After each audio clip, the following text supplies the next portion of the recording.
I want to welcome you all to this webinar portion of our day, or 2 days. As we mentioned this morning, this is being simultaneously translated online using artificial intelligence. Now, just for clarity, we did try to have it live streamed, or not, sorry, live streamed, but translated here as well, and that won't work with the technology. So it's only being translated for the online people that are viewing this. They will see it, you won't, so I apologize for that. I want to introduce our guest speaker. And we're proud to have John Hamblin with us. John was employed for many years in the technology and IT sector, where he ultimately rose to the position of president and CEO of a technology hosting and support company. In 2015, John made the decision to leave the corporate world and turn to consulting services. Recognizing that the population demographics in the US and Canada were facing a huge demographic shift, John turned his attention to promoting and building opportunities for older adults to participate in the workforce and live a productive and enjoyable life through the use of smart technology. In 2017, John founded the Aging 2.0 Halifax, an independent not-for-profit associated with Aging 2.0, a Silicon Valley-based organization with more than 125 chapters around the world. Over the last 6 years, John has been heavily involved in seniors-related projects and initiatives, including co-chairing a committee which consulted with seniors and organizations throughout the province of Nova Scotia. And he designed and presented a variety of seminars for seniors throughout North America, identifying opportunities for seniors to use their skills and participate in the economy by staying in the workforce or becoming entrepreneurs and building viable businesses. Many of you have heard us talk about one aspect of ageism is where you're forced out of the workforce whether you want to or not. So John has been combating that.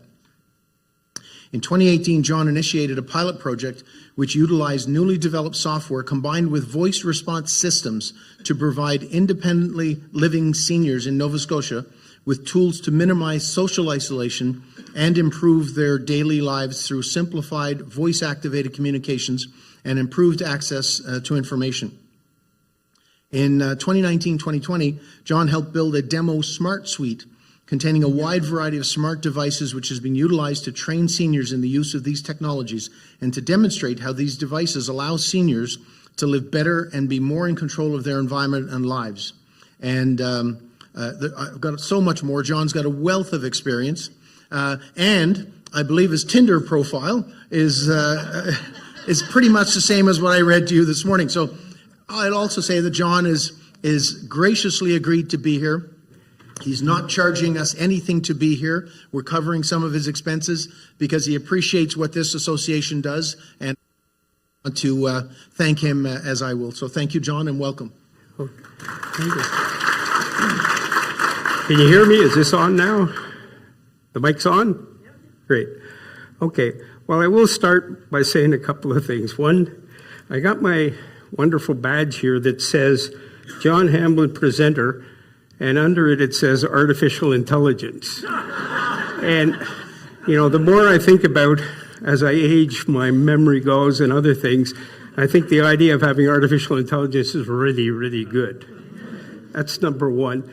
The second one is I always carry this with me in case they don't give me a badge, and this is John Hamblin, high school graduation picture in 1963.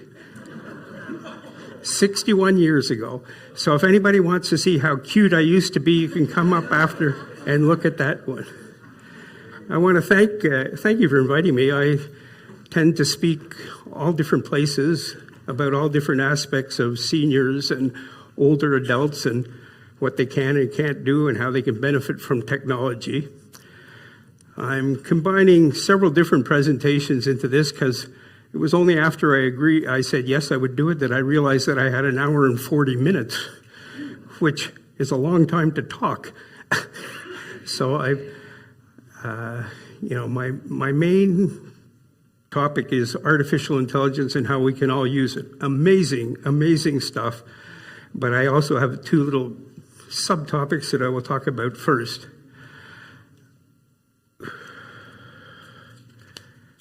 Don't mind me, just making sure I said the things I wanted to. Okay, so we'll go back. And I have this neat pointer which seems to work today. So, the federal retirees in presentation, I've split it into 3 sections. A relatively small section on smart tech to help us all age well in our homes.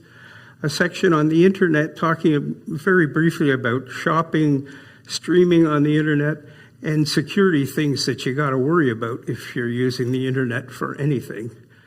And then the main presentation is on generative AI and its many uses for all of us. And I have a whole raft of different systems and models to try with. And I'm actually going to get online and do a couple of things live to show you just how amazing it is. And no, I don't have a Tinder profile yet. Okay. This session is the result of many different presentations I worked on and a lot of work and reading that I'm continuing to do. And, I hope it's of interest to you folks. I will say, first off, that this is my shirt that I wear to all presentations. If you follow what it says, gray matter matters. Just because we happen to be over 60 doesn't mean that we don't have thoughts, experience, and a whole bunch of things that society should want. Now, I don't know how many of you are familiar with Jerry Pond, who is a big entrepreneur and business leader in Atlantic Canada. He was a VP of NBTel and then founded several different companies. He was invited to the Silver Economy Summit a couple of years back, and he started his presentation by saying, okay, people out there, think about this. Gray matter matters. And he just sat there for a minute. Anyways, I thought it was such a great idea. My daughter who's into graphics designed the shirt, and I had it made up. And I actually sent a couple to Jerry, who happens to be a neighbor of mine in Rossa anyways. But we all have to remember that it matters and that we're important. I also say that, there's a one-page list. Not sure why my pointer's in the middle of that slide for me. But a one-page, I refer to all kinds of web links and go to them during the presentation. I don't want people sitting there copying these down or taking photographs of it. There's a one-page list with all the links that I've used that's available to all of you. I sent it to Peter and Ronald, and it's out there. Well, now it stopped working.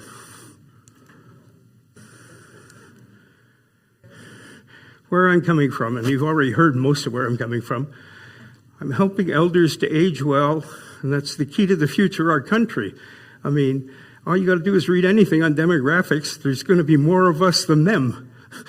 And we have to be used in such a way that we can contribute. So there's 2 key segments in our population that I sort of concentrate on. One is elders who are healthy and wish to contribute to society, and the other is elders who wish to maintain their independence and thrive in their homes. And by maintain their independence, I mean no matter what level of health they are. If they need assistance, that's great, but they want to stay in their homes. And I keep waffling as to what word to use for all of us. There's elder, senior, older person, golden ager, and even this lovely one I found in Collier's, coffin dodgers. Isn't that a great term for us?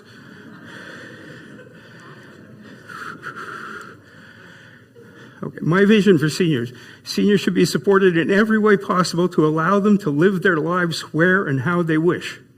Seniors should have access to all features of smart tech that will help them enjoy life. Seniors should be recognized as the wise elders that they are and treated with respect and dignity. And seniors and their many and varied needs offer great opportunities to develop new products and services. This little YouTube that I refer to is actually a TEDx talk that I gave to a couple of hundred young entrepreneurs saying, hey guys, smarten up and develop products for seniors, products that are designed so that seniors can actually use them, not pill boxes that you can't open or the like. But first, the importance of seniors. And I'm sure all of you will agree with me on the importance of seniors. But I may have to go back to using my hand.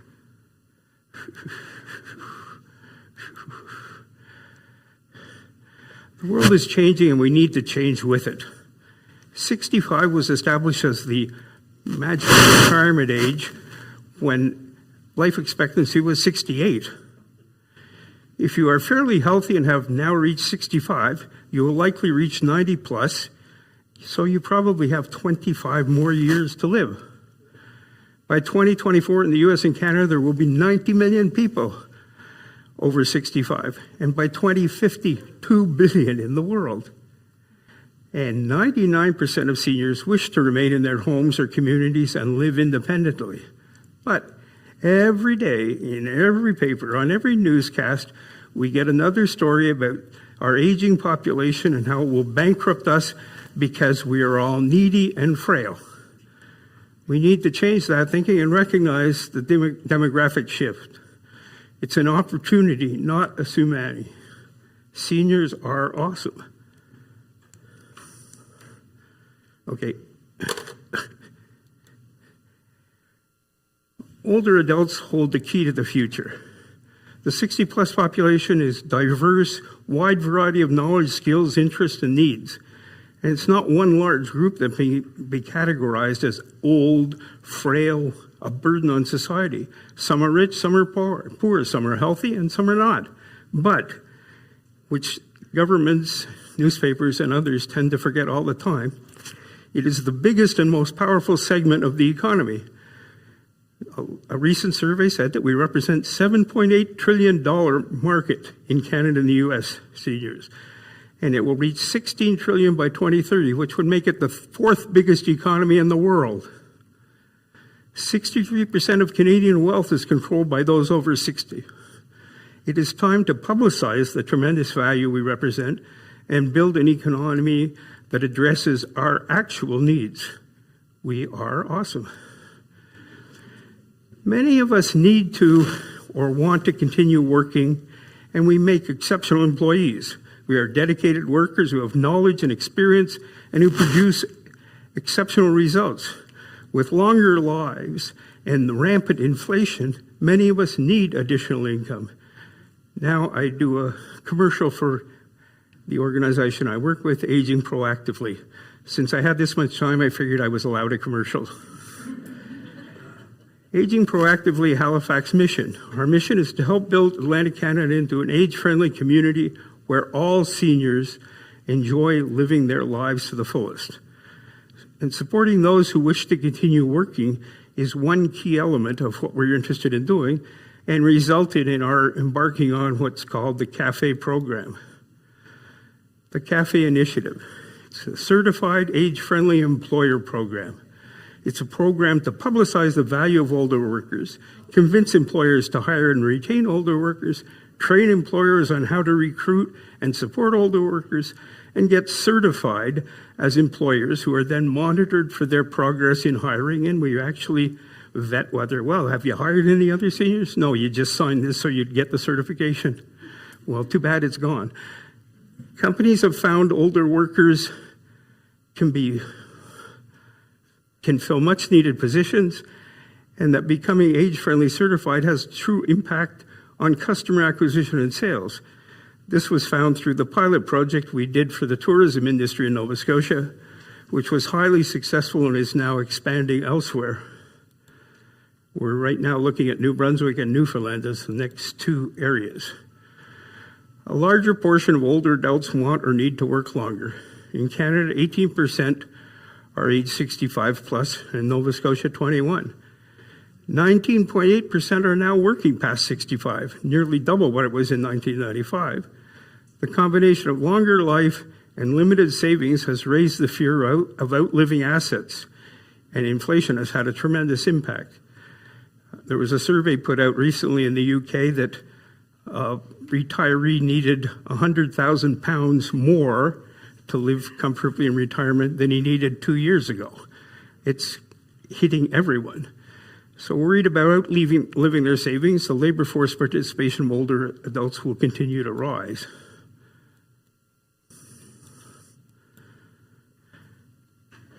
When older adults benefit, the whole community benefits. We have reduced social isolation for seniors, increased engagement of older adults, increased quality of life, and it actually results in lower care costs, which several surveys have shown, because people who are involved and continue working feel like they're participating and don't have the same issues health-wise.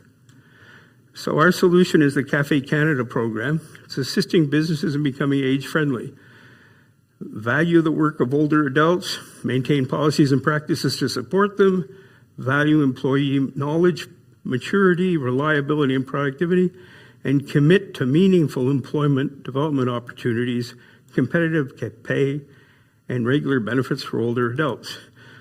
Now, if you look at these names, you will probably notice that they're all pretty well related to tourism and that they're all in Nova Scotia. So far in the program, these organizations have become certified as age-friendly and are being tracked on a regular basis. Some of the organizations employ large numbers of seniors. One that isn't on this list, although it should be, is ambassadors who have a high predominance of over 60 people throughout their organization. I think that's it for my commercial. My commercial for the CAFE program is over, but remember the message. The CAFE website to see all about it is instituteforagefriendly.com. Aging Proactively is a Canadian agent. Spread the message to companies and organizations that implementing CAFE benefits them in many ways. And before we get on track with part one, technology, to help you live at home, I have some really basic communication savings that might be of interest to you that I use personally. Going back to the CAFE program, though, I will say that several of the hotels have put the CAFE certification and what it means on their websites and have been amazed and surprised that, gee, people are coming there because of that and are interested in it. But if you look at it, a huge preponderance of tourists are over 60. So these are some interesting smart tech options that can simplify communications and save money. I use all three of them. And again, the websites are in the one-pager that I pass you. Magic Jack. It's a low-cost internet-based phone service, $69 a year. You can pick your own area code. You can port your current landline phone number if you'd rather have it this way. And the beauty of it is you can take it with you anywhere or forward it, and it replaces the landline. I have an NB number, 506-804-6115, that rings on a standard wireless phone at my house. But when I go to Arizona, I take the phone with me, and anybody in New Brunswick can still call me on that number free of charge, and I get the call. And I don't pay for a landline anymore. Then a lot of people don't realize this, but like the Google Voice and Amazon Alexa units, whatever kind you have, whether it's a show that has a screen or just a little round ball that's a microphone, allow you to call anywhere in North America for free. All you have to do is say, Alexa, call my son if you set it up that way, or Alexa, call 519-265, and it makes the call for you. You can talk on the phone. You don't have to dial anything. You don't have to do anything. And the third one, which probably appeals to a smaller group, but if you have a business, Freedom Voice offers an 800 service, which costs a grand total of $12 a month. And it provides free incoming calls like any other 800 service and can be forwarded anywhere. So I have a Freedom Voice line, which is forwarded to my cell phone or my landline or my ex-landline from Magic Jack. And, we're talking about $12 a month. So those are services which aren't necessarily of value to most, but I like to mention it because I like things that are cheap. Okay, so I will talk a bit about the projects I did to get an idea of smart technology and what it means to some people. The first one was my voice response project. 5 years ago, long before the pandemic, in a very different world, I met a Google Voice device. I walked into a Walmart, and they were on sale in Arizona for $15. I said, my God, wonder what this does. Took it back to my residence, plugged it in, and started using it. And after using it for 2 or 3 days, I said, this is unbelievable. I can do all kinds of things with it, and it's really handy to have. So I decided other seniors could benefit from this technology, and I went to both Amazon and Google many, many times trying to find a group that would be interested in this. And eventually I found a team in Google who were working on communications for seniors. And they said, we'd love to do a project. So when I came back to Nova Scotia, we got 32 seniors living primarily in and around Halifax or in the Sydney area to sign on. We gave them devices and new software that Google was working on, and arranged to get feedback from them and continue with it. The results were great. Virtually all participants found the system extremely beneficial, and some found it life-changing. So smart tech helps independence and allows you to control your home and monitor your health. Seniors are growing in numbers. We all want to stay healthy and independent. Tech devices can help us live well. And I'll highlight some of the benefits of smart tech as we go along. The key findings and learnings from this pilot project were that folks loved the free calls and the ability to use voice for dialing. They found medication and appointment reminders, which are easy to set up, are of great value. All but one of the 32, because we asked them near the end of the study, well, you got this from Google. If they decided they wanted to take it back now, what would you do? And of the 32, 31 said, we'd go out and buy another one. And the other one said, well, maybe I would, I'm not sure. And of course, they then said, we're not taking any of the devices back. We just wanted to know. So they definitely liked them. These devices were found to also have an identifiable impact on mental health. And we had a couple of practitioners who were involved in the project, primarily in the Sydney area. And they found that there was a significant improvement in the happiness level of the groups, because we also had the groups meet every few weeks to go over what was going on in their city. And they found that they were happier and more satisfied and felt more involved. So it truly combats isolation and allows seniors to be more informed. The true value of voice is anyone can speak and hear. Anyone who can speak and hear has easy access to information. The cost is minimal as long as you have an internet service. Using your voice to communicate is natural. Everyone can use these systems. They can be used to build systems to help those with special needs. And this sort of resulted in the second project, as a couple of the people in the first project had severe disabilities. And in the second project, we said, well, hey, what can we do for these people and others who are physically challenged? So the Smart Tech project utilized newly developed products and software, which we found, Canadian-made, that allowed users to control both smart devices, like if you have an Amazon Alexa and you have an Amazon Light, you can say, turn on the light. That's great. But in this case, you got devices that would allow them to control with either their voice, a buzzer on their neck if they couldn't use their hands or their voice, or a tablet where they could enter the instructions. And one of the biggest examples was that it allowed us to take electric beds, which were old style, and allow the person that was in the bed to say back part up or front part down, and rather than buy a $25,000 to $30,000 new bed. And there's this link's included too. There's a write-up on the project in the hospital news. The user were able to control lights, TVs, fans, their door if they had the right lock on their door, raise their beds through any of these devices.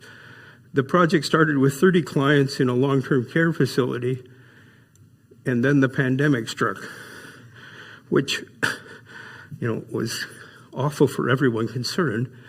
But from a project management perspective, the facility was closed to technicians, researchers, and other outsiders.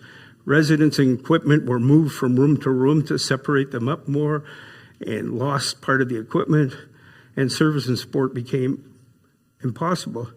But As someone once said, there's no gain without pain, and the sudden change has forced us to innovate. The system was redesigned to be much more plug and play, to minimize installation and support. The researchers developed new virtual contact and evaluation methods because they couldn't go see in person. And one of the key things was that the early adopters among the residents became trainers and supporters for others. So there was one lady, and there's a video down the bottom, which I include in the links. She had been in a wheelchair for 22 years, and in her room she said, incidentally, we were able to get quite a bit of government funding because people from the senior people in health came to visit her. And she said, I've been in bed for 22 years here, and any time I wanted to change the TV channel or raise my bed, I could wait 2 or 3 hours because I knew it wasn't important and didn't want to disturb anybody. This has changed my life. So I think it's kind of an exciting project. Ultimately, we were up to 50 users and developed a whole bunch of technology that's now in use elsewhere. The overall benefits to using smart technology, these two projects demonstrated the value of voice, but smart technology provides great value for all of us. So now I'll get into voice tech for all. Voice-activated smart technology offers easy communications. You can stay informed, you can stream entertainment, you can monitor health, you can control the environment, and you can enhance your safety and security. Safety and security, there's cameras, locks, motion sensors, doorbells, smoke detectors. Convenience, there's intelligent AI-driven thermostats now, electric blinds, smart plugs, entertainment. Through the internet, you can have games, YouTube, movies, how-to videos, which I love, and you can connect with common interest groups. If you happen to be a quilter, there's several quilter channels on YouTube, absolutely free. You can talk to quilters around the world.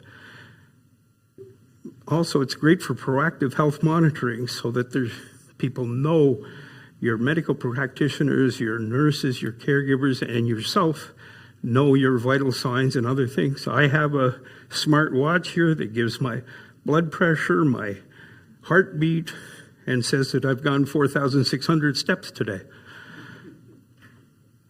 And then there's telehealth, which, getting online consultations and remote treatment has been one of the few positive effects of COVID, is that it's now available more, and there are many more companies working on it. The potential is limitless, but the cost can be an issue. So I decided to start, because as I said before, I'm kind of cheap. I decided to start with communications and basic feature costs. So this is I'll take a quick break because I can't talk anymore. This is a very simple mixture of cheap devices. You can get an Amazon Flex, Google Nest for a very low cost. This is quite interesting. This is an Amazon Flex. The simplest of these voice systems to connect, you just plug it into any electric outlet, and if you have the application on your phone for Amazon, you then program it in, and it's connected to the world in the network. And it comes with a USB port and a motion detecting nightlight. So I have one in the hall on the way to the bathroom that comes on. And if I happen to be in the bathroom and desperately need some knowledge, I'll say, Alexa, what's the temperature tomorrow morning? And it'll say, well, hi, John, the temperature is going to be 27 degrees. The funniest thing about this is if you go in under Echo Flex online, you can find all kinds of them for sale on eBay or other systems like that. But last month, Amazon decided to discontinue this particular device. I'm firmly convinced it was because it was so cheap. Anyways, but there are all kinds of other options. Wise bulbs that are dimmable and have timers. TP-Link has a smart plug. Is a plug I use to connect other devices. For TV streaming, you get an Amazon Fire Stick or a Roku. And a Wisecam OG color is my latest acquisition. And as I mentioned, at least I think I mentioned, I spend a fair amount of time in Arizona, and I have a place down there. And my Wisecam OG sends me a notification anytime anybody goes into my house, which is the only person who's gone in this year is my caretaker, which is, it's good he went in. I scared him because it also has a voice, I scared him by saying, "It's about time you went, Dave." And then I remembered he'd had a heart attack. And I said, probably not the best idea. But this particular Wisecam OG is not only colored, it is hugely effective 24 hours a day. In pitch black nighttime, you can still see the images perfectly. And it's $40. Then, if you pay like anything else in the world, pay more and get more. You can get Honeywell T9 smart thermostat. You can get August smart locks, which are easy to install and allow you to have smart locks on your doors. There are 35,000 plus smart products out there, from smoke detectors to appliances that turn themselves off, to one of the ones I got is a sensor that you put in the basement that warns you if there's water there. Before I had that, I stepped into 6 inches of water one day. It wasn't pleasant and cost $10,000 to the insurance company. Smart tech has opened exciting new opportunities. Sensors and proactive diagnostics. The next thing is coming, really, the future for aging well at home. At the CES 2020, which was the last one before COVID, it's an annual event in Las Vegas, there were 250,000 people there. And the whole focus was on home products, home health sensors, and more for seniors. They have new technology, facial and voice analysis that will allow you to diagnose the potential for having a stroke in an individual. There are wearable sensors, as I mentioned, for all different things. And these technologies will help us all live longer, independently, and securely. And really, the pandemic has resulted in major investments in these areas. Much more is on the way. Tech companies recognize this, the growing seniors market. They're adding new items, bigger screens with bigger letters, better speakers. Smart home equipment suppliers are building a variety of smart devices to monitor and control the home. And most recently, the major tech companies actually got together and developed a standard which they call Matter, which will allow all devices to be connected. So if you have an iPhone and I have an Android phone and you want to connect them together, you'll be able to do it. And you'll see more and more when you see products listed that they'll say Matter certified because they've got that built into them. Home medical testing and data analytics. The future is healthcare, combining voice, visual technology, smart devices, and sensors. Big tech has recognized this. Amazon, Google, Best Buy all have major, and by major I mean billions of dollars in initiatives and investments in telehealth. Seniors will be more independent, more informed, and better served by using technology. If you have a question, and I have questions all the time, about anything to do with smart technology, smart devices, there's a YouTube video to answer them. You go to youtube.com, you can find, there was an old song that said, you can get anything you want at Alice's restaurant. Well, on youtube.com, you can get anything. I mean, I have a Volkswagen, I don't know, Toyota wouldn't be happy, a Toyota Prius. And I wanted to know what was involved in replacing the little battery that starts the car as opposed to the $4,000 lithium-ion battery. And go up there in the step-by-step process. You have to remove part of this. The whole process is kind of silly in the way they set it up, not ideal, but it's all defined there. There are a wide variety of videos identifying the best devices. If you're looking for a smart lock, you go on and you say, what are the 5 best smart locks? And they'll describe the smart locks that are out there, what's good about them, what's bad. But always remember to check 2 or 3 sources, because sometimes you run into a video that was actually done by one of the companies, and it's surprising how good their product looks. Access for seniors should be a right, not simply nice to have. And I always stress this. I'm not sure if I want to admit it or not. Oh well, I'm on the Liberal Seniors Committee for New Brunswick and the Federal Liberal Communications Committee, and I'm always harping on these at every meeting I go to. Internet service should be subsidized for those in need. Basic smart devices should also be provided. Ongoing training and support. More seniors will then be able to age in their homes. Society will benefit and governments can actually cut costs because seniors can stay at home rather than, as we heard the other day, spend $140,000 a year for a bed in a long-term care facility. All of us need to push for equity, and I'm counting on all of you to get out there. Actions that are needed. Governments need to recognize the need and value of helping seniors stay in their homes. Communities need to build networks for seniors to help them, give them support, visit them, show them how to use tech. All seniors given the choice wish to remain independent. Canada is a great country built on diversity and inclusion, and senior lives matter. Okay, key takeaways. Smart tech can help connect and inform and can be a key tool to support seniors in their homes. Smart tech can help us all age well and enjoy life. And this is a homework assignment for those of you who have enough money to buy a book or alternatively can find one in a library. There's a book called The Super Age, which was written by Bradley Sherman, whom I know quite well. I had him he was a vice president of the AARP in charge of innovation, and I had him come to Nova Scotia to the Silver Economy Summit and do a talk on the future and demographics. He's basically a demographic analyst, and the book truly identifies the opportunities and issues that we face now that we have a longer life expectancy. End of part 1.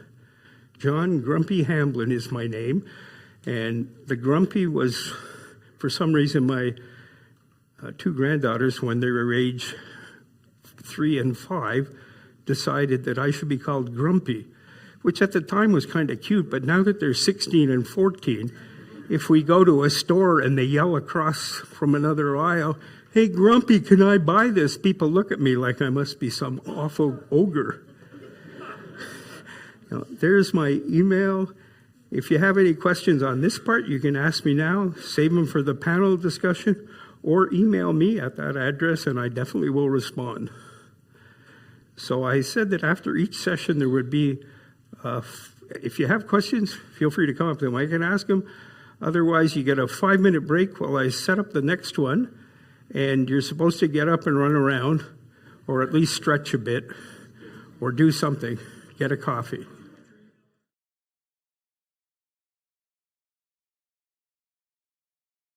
I will say 2 things in starting. One, I think I gave the person I was last talking to a bum steer. Many of these devices work through Amazon Alexa or the equivalent. So if you get the Amazon Alexa app on your phone, you can add lights, locks, everything else, whether they're made by Amazon or not, and control them all through Alexa. However, some of them have their own app that you can load and control their devices. And just as an aside, I just took a quick look at, this is my lovely park model trailer in Arizona, and it's a device made, I've got 2 cameras from Blink, B-L-I-N-K, really cheap. They sell them in 2s, and I have one indoor and outdoor, and it shows that, gee, there's nobody there, which is the way it should be.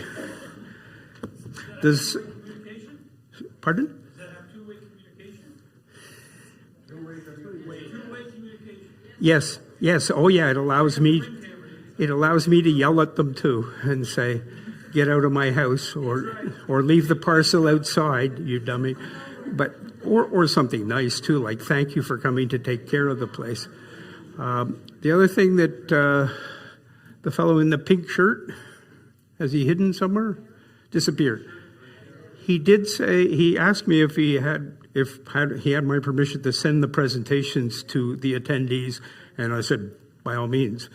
I'm not trying to keep them proprietary and make huge sums of money like I'm getting paid today for doing it. So he will be someone will be sending them out along with the list of all the websites that I talk about. Now, I have been, which happens to me quite often, maybe running a little long because I do have a tendency to talk. And so part two is really using the internet online. And, what I cover in this is basically the internet, how it actually works, a quick review of secure online shopping, features of YouTube, special services for seniors that I'm aware of that are kind of neat with special training and other things that are all absolutely free.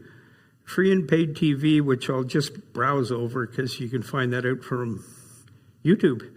And security in the internet, which is an important thing to worry about. So the internet is a place for shopping, information, entertainment. It's become part of the daily lives. There are more than 5 billion users on the internet, which is 63% of the world population. And 3.8 trillion in online purchases were made in 2021. So there's a lot of people spending a lot of money there. All I suggest is you be careful about how you spend it. So how it works, and I'm not going to try to make anybody a technical person, and I'm not going to ask questions at the end. But basically, it works like a highway. Every device has an address, and the address is called the IP address, Internet Protocol address. And at the end, I'm going to give a quiz on virtual private networks. No, I'm not. But I am going to talk about it because it's kind of key. So the IP address is the key. My smartphone has an IP address. My computer has an IP address. Everything has an IP address. And service providers have the equivalent. It's called a URL. So an example, the URL translates to an address, and like Google's main address is 64233.191.255. Who cares? Nobody, except that it identifies you very specifically. My smartphone is 192.168.1.5. Again, it identifies my smartphone, and with the right technology and the right hacking, people can go in and see where I am. IPs and URLs are the key for all internet traffic. So the security of your address and information is a concern, and VPNs help protect that. Coming later. The more you do online, the higher the net speed you need. Makes perfect sense. If you live in a house with 8 other people and you all want to stream different things and play games, you're going to need pretty fast internet. If you live alone and only use it for email, you don't really need much. And the nice thing that I'll mention again is any of those voice technologies like that Magic Jack or the Amazon Zoom when you're using it for voice, Amazon Alexa, use almost zero bandwidth. So it doesn't matter how poor your service is. It uses 64 KB, which is a really small amount of bandwidth. If you want to do a lot of things, you have to pay more. These are the typical speeds you need to do different activities. I happen to be lucky enough that in Arizona where I am, they just installed optic fiber throughout my old folks park. And so I have a 750 megabit connection that would allow me to run, if you were all running right now, streaming different things, I could do it. So it's kind of handy, but you got to be careful as to what you're looking to do. Now, take care using the internet. 10.3 billion in 2022, 12.5 billion in 2023 in losses to scams on the internet. 800,000 complaints to the Internet Crime Center run by the FBI. Online services are great, but you got to try to protect your data. And I will get on with security after. In terms of online shopping, I'll just in passing mention you're best to use a service that allows you to deal with retailers without giving the retailer your credit card, your anything information. And some of these services, Amazon Prime has a really good encryption system, good security, hasn't been hacked. And I call Amazon Prime a great deal because for $139 a year, I get free shipping, free Amazon Music, free Prime streaming, free freebie TV, and the information is very secure. It's so secure that Amazon just started selling it as a service to retailers who don't ship through Amazon or don't do anything, but they give a very small cut to Amazon, and Amazon takes care of all the payment information, and it doesn't go to the retailer. Now, there's other services, PayPal, which I've used for years, Apple Pay, Google Pay, all of these have excellent security, and again, it doesn't go to the individual retailer. Now, using a VPN cloaks your location and your IP address is hidden, which I will mention yet again later on. Now, as I've said already a couple times, YouTube is a great source for further information on security, VPNs, how to fix the battery in your Prius, and anything else you want. And I'm not going to spend a lot of time on YouTube, but there are 2.5 billion monthly visits, 1 billion hours of use per day, 720,000 hours of new videos are added each day, and there are 37 million YouTube channels. Now, this is not like a TV channel, obviously, although it is quite similar.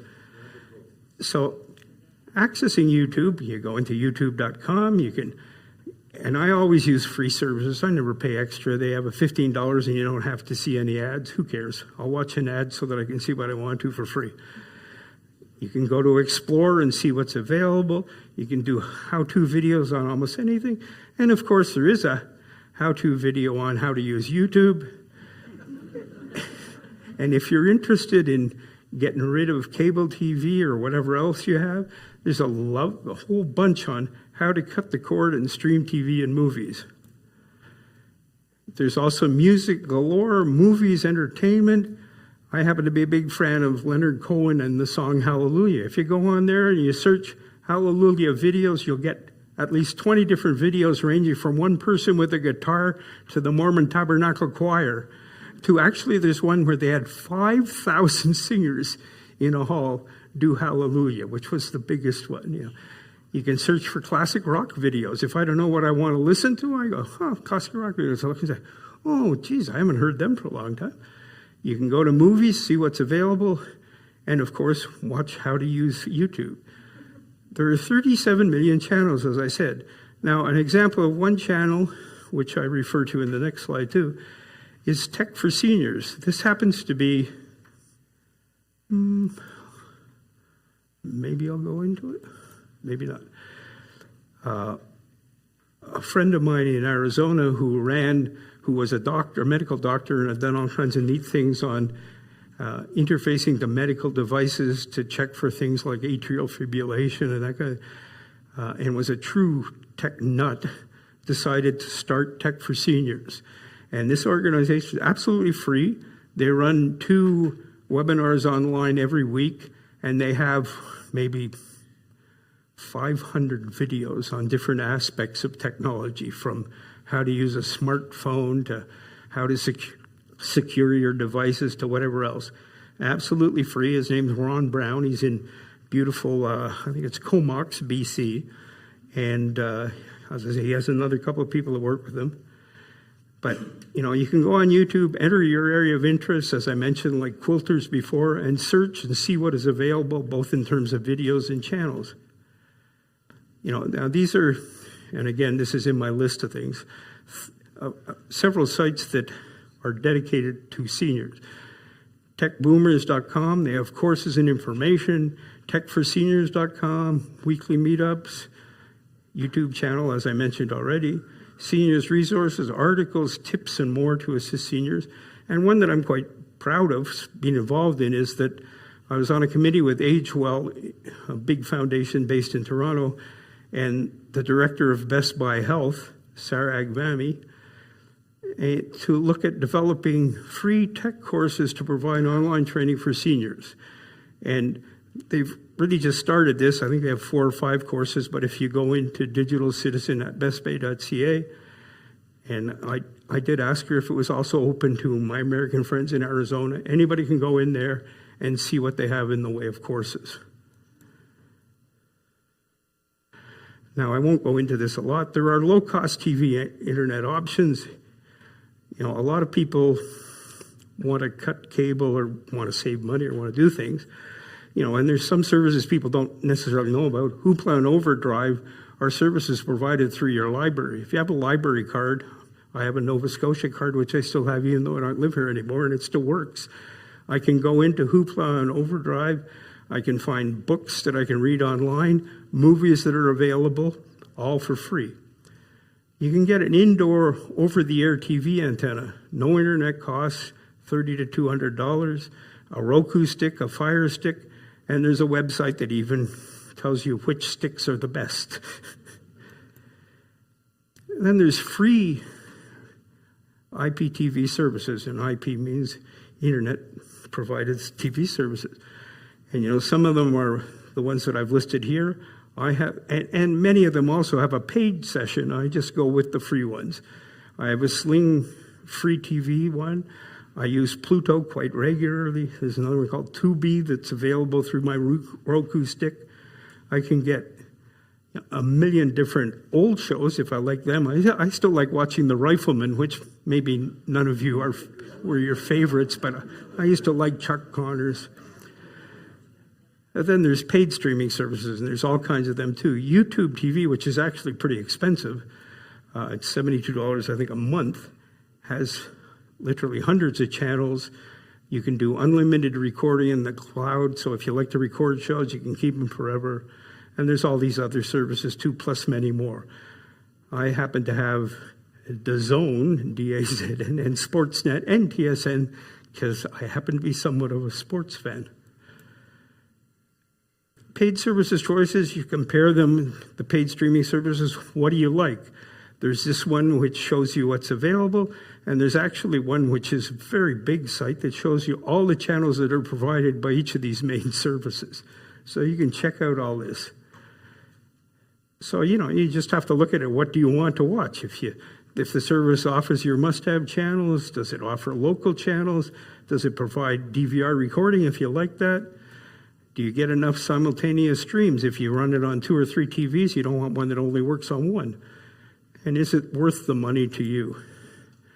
I'll just go very briefly. My setup in Arizona, I have an Amazon Fire Stick on one TV, a Roku stick on another one so that I get different free channels and different options. I have Amazon Prime, which I use for everything, basic service, no extras, Netflix and DAZN. I watch YouTube free services, and I have something which isn't on the list, so you might want to look at it if you're interested in an indoor HD TV channel. Wave Max is the device I have there. It costs $80. It has a repeater, a streamer, an augmenter, and I get 50 plus channels. And of course, the big advantage of that is that if your internet fails, you can still watch it on this because it's not connected through the internet. So my total cost is about $40 a month for these services. You pay what your money and you get more. So there's, you can look at what choices you want. If you want it, you get it. Now I'll get into the online security briefly. The internet is great, but we all need to protect ourselves from hackers, scams, and more. Some basic steps you can take. Okay, now these videos, these links are all in that list, and they're worth watching. So I'll just go briefly into the virtual private network. What a virtual private network does is it's a service provider that allows you to use their location as the point you're sending from. So the people on the other end don't get your ID for your phone. They don't know exactly where you are, and you're basically cloaked from these services. It has another advantage which they don't stress too much, but which I use, is that you can set it to wherever you want. So like right now, this one's connected to Arizona, because I said I'm in Phoenix, Arizona, and that's what anyone who contacts me will think. I can instantaneously go to my online and say change it to Toronto or Montreal or wherever else. So you want to get a VPN provider that has lots of coverage and lots of devices. But one of the things it does is that DAZN and the other Canadian services, I don't really have the right to watch them in the U.S. because they only have Canadian rights to the NBA games or But gee, if I tell the system that I'm in Toronto, then I can sit in Arizona and happily watch all my NFL games because they don't know I'm in Arizona. But the main objective is to allow you to not give any information that you don't want to out to retailers or others or people who are tracking what you're doing. So there's that video on VPNs in particular. There's also a video on why security is important. And I had mentioned PayPal already. There's 400 million users, 2.5 billion a day, Apple Pay, and even Amazon. The key is the merchants get none of your financial information. And this last one's kind of neat. It's a video that was done by a former hacker on what you need to be careful about so that he and others can't hack you. And it's worth looking at these things and doing them. I use something called ExpressVPN. There are at least 10 other major VPN services, none of which are very expensive. I think mine is $129 a year. And it works around the world. If I go to Europe and still want to watch my wonderful DAZN, I still set it to Toronto. If I want to watch something that's in Berlin, I can set it to Berlin and use that. So this was, because I'm getting into the generative AI side, which is the next main topic session. Why do you use a VPN? This was a response from a quick search on one of the AI services. It hides your IP address. It connects you to a private server instead of an ISP server, gives you a new IP address, makes it harder for parties to track your activity along. It encrypts the data. It hides online identity. A VPN can prevent you from leaving traces like internet history, search history, and cookies. For the annual fee for it, it's a pretty good deal. Okay. Another short break. Anybody want to run around the room? If you have any questions, feel free to ask them now. I think I'll have a quick drink of water and I'm ready to answer them. If not, as I said, you can send me the questions or save them for the panel discussion, which is the next session. So I have 3 questions from people that are attending online. There seems to be an overlooking of the serious privacy invasions inflicted by smart devices. Google and Amazon make most of their money by selling information and marketing. I can't hear you. So there seems to be some potential privacy invasions. Google and Amazon make most of their money selling the information to marketing companies. Where is the value in our personal information being protected? Okay, well, I'm not sure Google make most of their money selling the information to other companies, but the fact is that any information that I put on, they certainly don't sell the information from my personal Google device at home or the Amazon device at home, because there are perimeters you set that won't allow them to do that don't give them access to it. I personally feel that anything that I do online or through a device, I expect people to find out about it if I haven't taken precautions like using a VPN or whatever else. So I make a point, even, in your home, it's true that if, the Google and Amazon devices now, fortunately, have an on-off switch that you can turn off so they can't listen to you if you want to. When they first came out, they didn't have anything like that. Nobody even thought about it. But I make a point of not saying anything that I would be embarrassed if someone else heard or would be financially impacted if they did. Okay, the second question was, this participant's mobility is going to be limited when they lose their driver's license and they live in an area with little to no public transport. Do you think self-driving cars are the answer to that in the future? Wow. Okay. I can give a reasonably good answer to that because I happen to be in Arizona, where both Amazon with their Wave program and Uber with cars have been running autonomous cars for several years.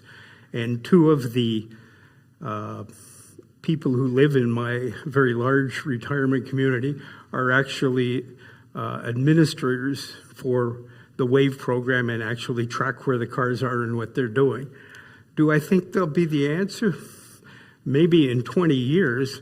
The biggest single issue, and you know, I've talked to like the fellow who runs, the fellow, see, there's a male chauvinist pig for you. The lady who runs the WAVE driving program in the US, and I said, this is really nice, but how good are all these sensors when you get to snow?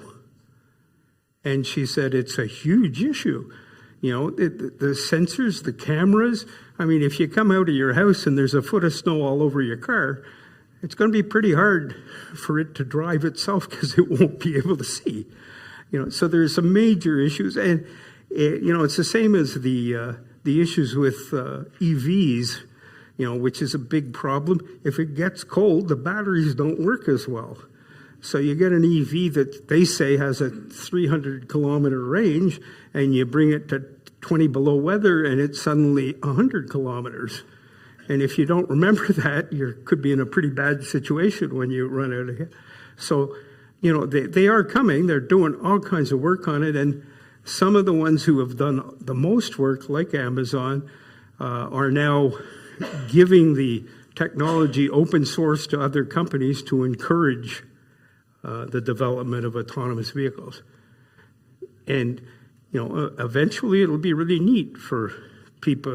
I mean, it's key for all seniors. I mean, a lot of us either don't like driving anymore, aren't very good drivers, or can't drive. And if I can get a car that will take me from A to B, and I'm pretty sure it will take me from A to B and back, then that is a huge plus. Is that it? Okay. Can I weigh in on that question, Aaron? Because I think before we ever get to people that have mobility issues and are in their home or in their apartment or wherever, I think the first step before we get to autonomous vehicles is going to be access to services through digital means. And so most provinces now across the country have access to Uber. Newfoundland just approved Uber. The next steps will be Uber Eats and those types of delivery services. My son in Kingston hardly goes to the grocery store anymore. He orders his groceries through an app and the service delivers it to his house. So I think that'll be the next step, is access to services that come to you rather than you having to go to those services. So that might be the first step for somebody who's, has accessibility issues.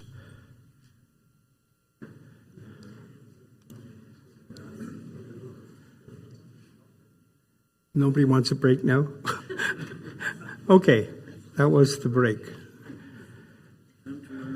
If I can find the next presentation, we're all set. I can't wait for it being voice activated and I can just say, find the presentation on AI, and it'll appear.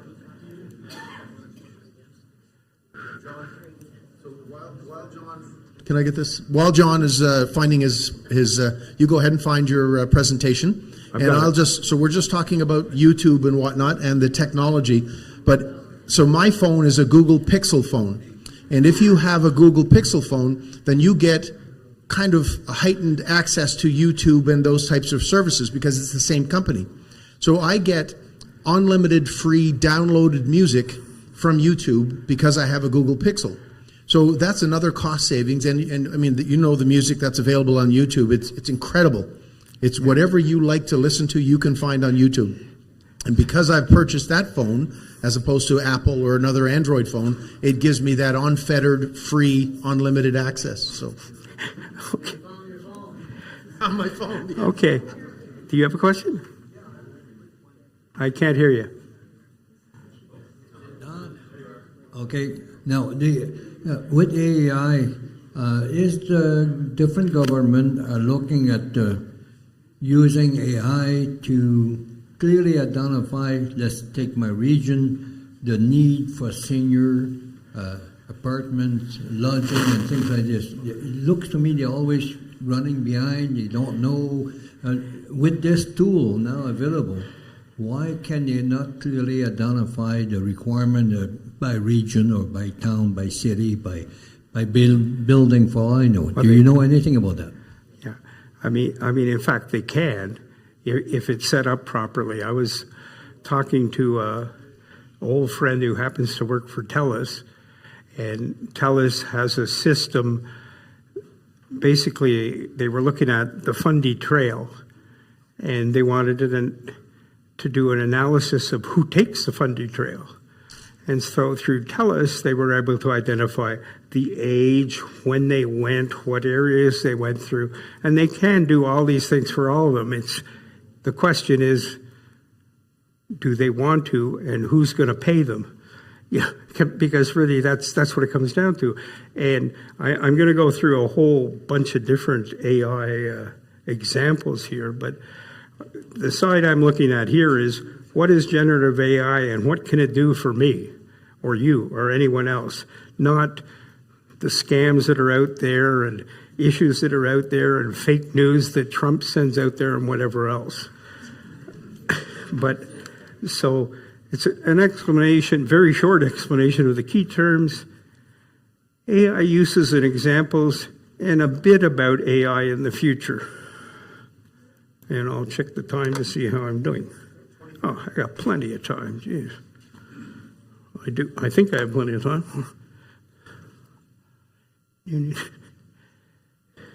boom, boom. 14:45. 25 minutes. Maybe it's not as much time as I thought. Okay.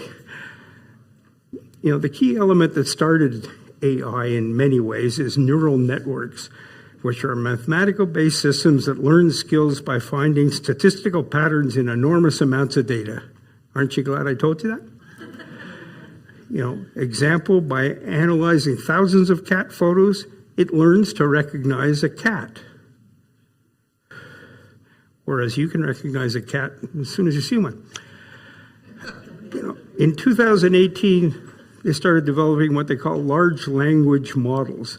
And this is Google, Microsoft, OpenAI, and many other smaller companies began building neural networks that were trained on huge amounts of text from all sources, internet, books, research papers, and much more. And they built these huge libraries of LLMs. And they had general purpose ones, like the ones that are used by ChatGPT and Google Bard, Gemini, and Microsoft Copilot. But they also have built specific ones which address specific needs, like the kind of thing you were saying. And they've built a couple that have to do with medical research and the like. So what is generative AI? It's a technology that creates content by going through all these huge amounts of data and attempting to answer questions. And, since we're down to 25 minutes, I won't go into great details. I will talk more about, AI that we can all use in the benefits. It can answer questions, write poetry, generate computer code, carry on conversations. So we'll look at a few of these uses. And the AI systems, the ones that are sort of in the biggest use right now, are one of the many versions of ChatGPT, Google Bard, which they changed the name to Gemini, and Microsoft Bing, which is now Copilot. Now, like Microsoft built Copilot around the ChatGPT open architecture, and how they got to do that was they invested $13 billion in OpenAI, the company that owned ChatGPT, and made all of their owners rich. Their founders rich.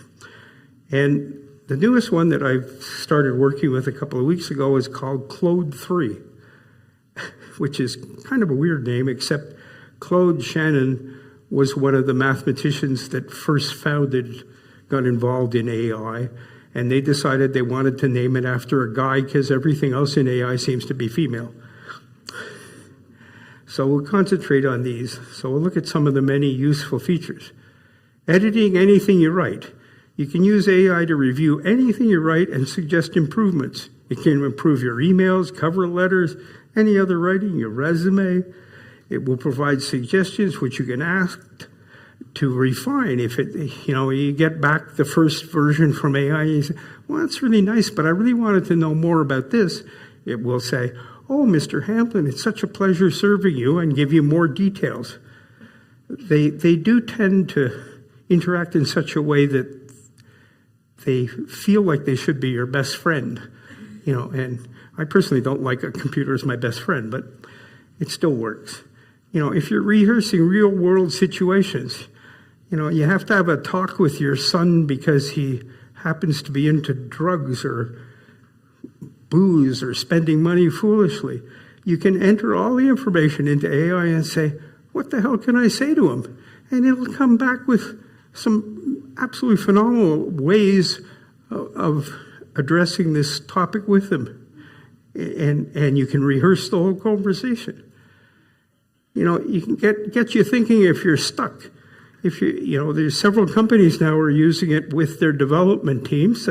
They post an idea and say, well, what can we do to elaborate this part of it? And it comes back with answers.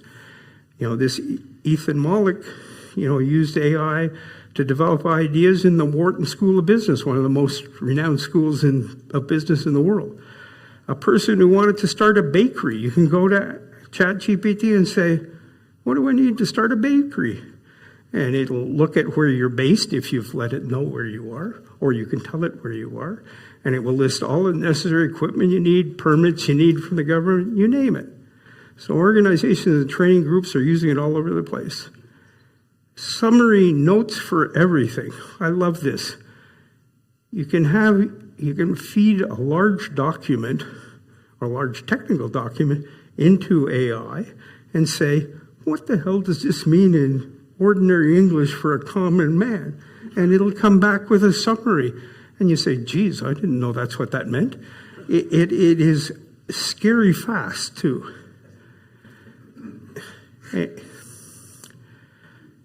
It'll translate a letter, document, or whatever else phrase into another language. I went into, how do I get to the border in Spanish has been a question I wanted to ask since I was going to Mexico from Arizona. And the AI provided options and explanations. It said, well, do you want it in formal Spanish or do you want it in informal Spanish? And I said, well, it's unlikely that anybody I'm going to be talking to is a formal Spanish speaker. So I said informal, and it translated it beautifully so that I had my few sentences that I could rehearse. Creating a letter or report on any topic. You go online and sign up. They all have free versions. And I'm not going to take a look at Bard because we won't have enough time, but you can go on to any of them, check it out. There's a free version of each. There's videos, and these links are in it, in the list that I provided, of different things to do with ChatGPT or others. And there's this great one, which 10 AI tools you can use. This lady who does this video is one of the most hyper-enthusiastic people I've ever seen. And when she goes through these 10 things, she makes you think that you can conquer the world. Anyway, it's a great video to watch. Now, I'm just going to speak a bit about this new recent arrival, Claude AI. It's a company called Anthropic Systems that created it.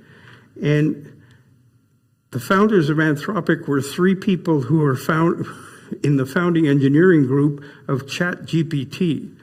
And they said, hold on, the way you guys are developing this is not aimed at making sure that it's ethical, honest, and truthful.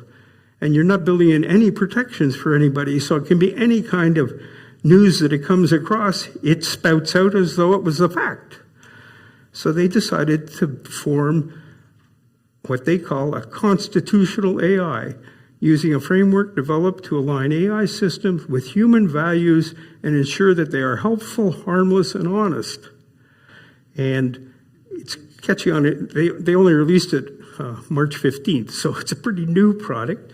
But they did such a good job of selling it that they got $4 billion in investments from Amazon, $2 billion from Google, and $4 billion from venture capitalists. So they have a pretty good fund to build on.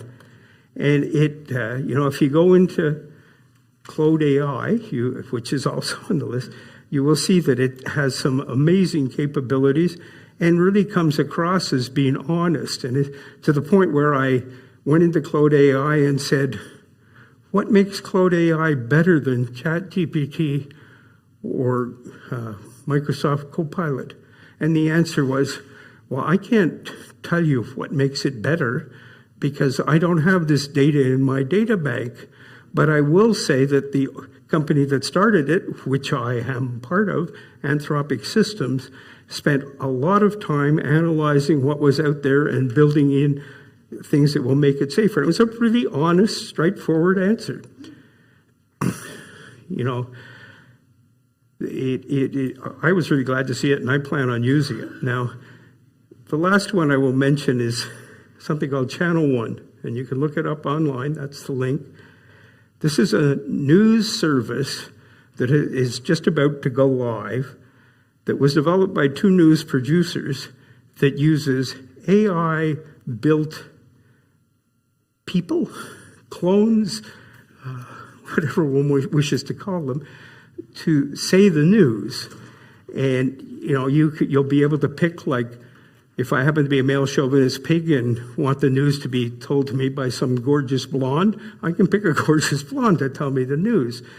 So this person then recites the news. It's hard to tell in any way that it's dubbed, but that's not really the main thing. Is that they've set up worldwide and they use live news coverage everywhere else. I mean, if you're looking at the Ukrainian war, there's a correspondent on the ground speaking Ukrainian who's giving a report on the news, but it comes into their system, which through AI automatically translates it into English, and you'll see him on the screen, but it's going to be in English and you'll be able to understand what he says.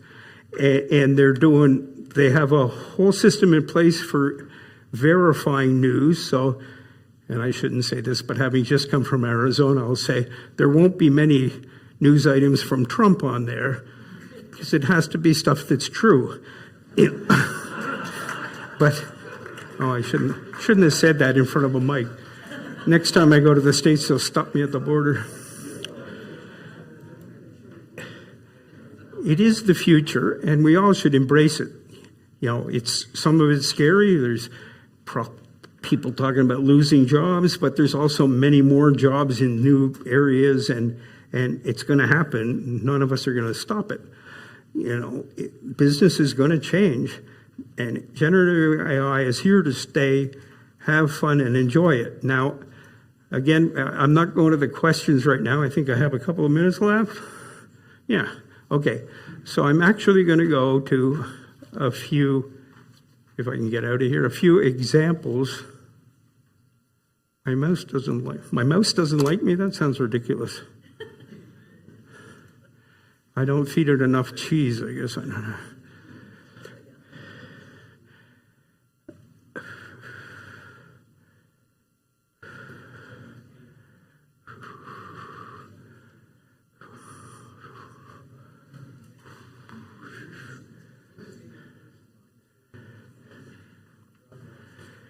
Okay, so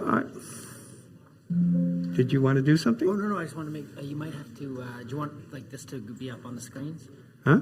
If you want this to be up on the screens, I might just have to adjust the display mode. Okay, well, let's forget that. If I just go into a search, will it show up on the screen? Yeah, I just got to duplicate instead of extend, so we go.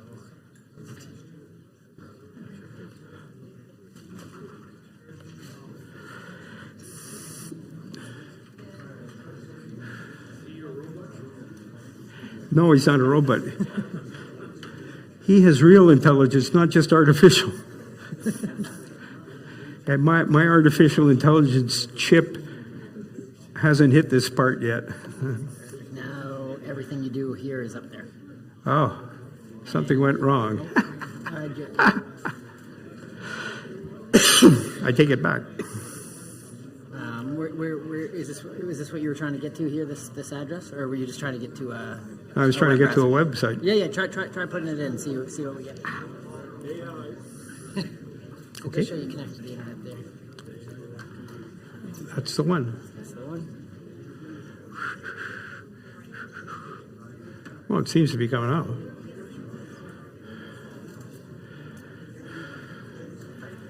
So this is Clothe.ai, which I was already signed into, so it knows it's me. It says, "Good afternoon, John." And if I go down a little ways, it will list some of the things that I've looked for there. And, I recently did one on best uses of AI for older adults. And it answered quite differently from some of the others. And it basically said, oops, go back to the top of it. I'm not going to read you the whole thing. Oh, that's the wrong one. Good job, John. Yeah, we need more AI here.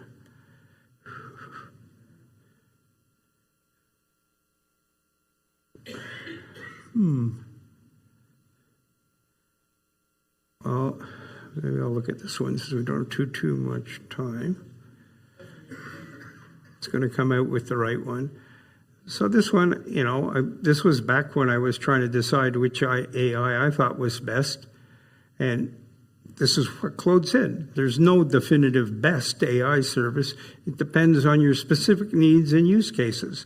However, here are some of the leading AI services and platforms. And it listed virtually all of the ones that I normally use. OpenAI's ChatGPT, Google Cloud, Amazon, Microsoft, even IBM Watson, which not too many use, and Anthropic, and he puts in brackets, me. I am an advanced language model created by Anthropic that can assist with open-ended dialogue, analysis, writing, and coding, and more. The best choice depends on your needs, blah, blah, blah. But it's definitely presents a, what would you call it, a non-biased view of what is out there. Now, in the interest of not taking too much time, I'll go to the one that was my short-term favorite before Claude AI, which is the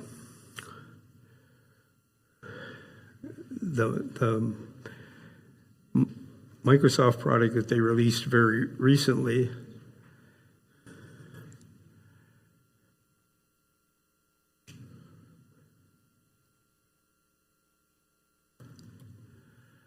Copilotmicrosoft.com. And who knows, that may work too. And so down here, when you sign in, it gives you a nice list of what you've done in the past. So it keeps that there, and if you want to get a more refined view of something, it will allow you to go back to it and ask more questions.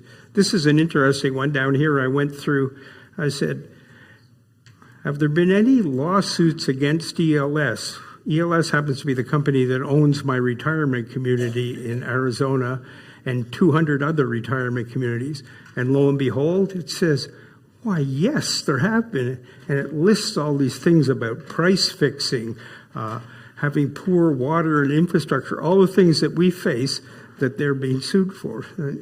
It would have taken me days to find all these articles and go through it. I did another one. My sister happens to be a very high-level instructor for companies around the world and was going to Saudi Arabia to present to some sheiks, among others. And she was saying, what do I have to wear there now? So I went into business attire for women in Saudi, and it goes through exactly what the worst case is if you want to be entirely formal, and says how other things will be. Now, I happen to be a huge covert ops spy thriller fanatic. And so I said, geez, I really like this one. If I can't find it, I guess I won't do it. No, it says covert, but that's not the one I was looking for. This one actually talks about different authors who do it. That's one of the problems with trying them all out, is that I lose track of which one I did something in. So this one was, well, look at this. This was one of the first ones I did there, saying, What?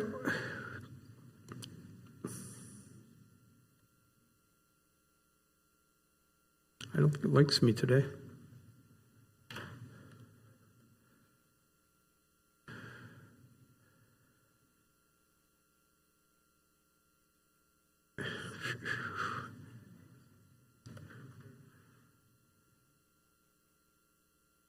I have to feed my mouse. Okay. Anyways, I can't. Let me try this one, see if it works.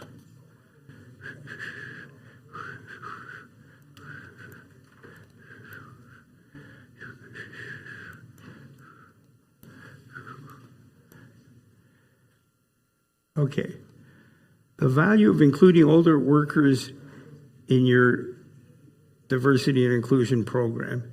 And it goes through listing what's good about older workers, talent, experience, dedication, diversity and inclusion is improved by including more of them. You get better results, make them part of your strategy, etc.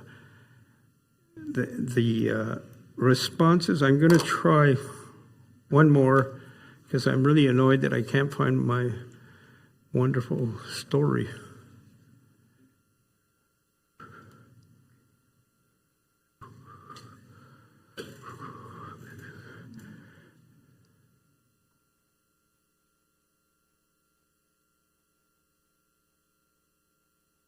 So this is actually Gemini by Google, which is what they called it Bard, and I guess they decided that was old-fashioned or something, and they'd make it something else.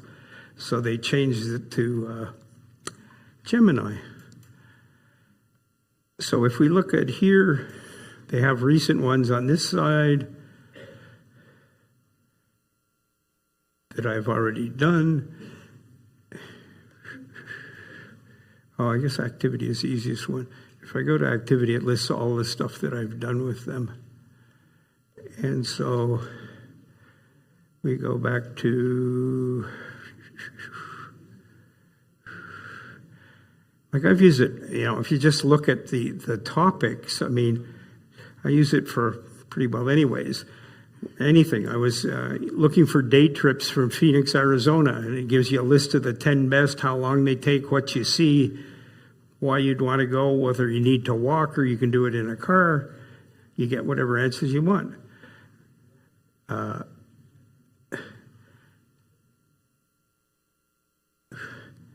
There were 3 companies that I had read online were a good investment: Ucore, Texas Mineral, and Rare Element Resources. I said, okay, compare these 3 companies and tell me all you know about them in terms of debt, revenue, profits, etc.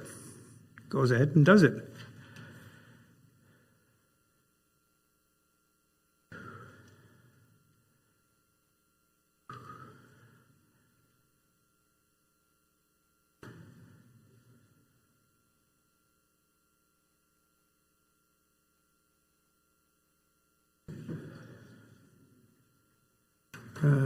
What was the date I had it here? December 16th.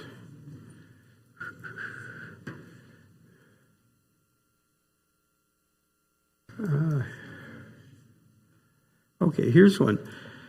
The park that I have my home in has streets like most places. There's 4,000 resident units. It's a really big place with golf courses and you name it.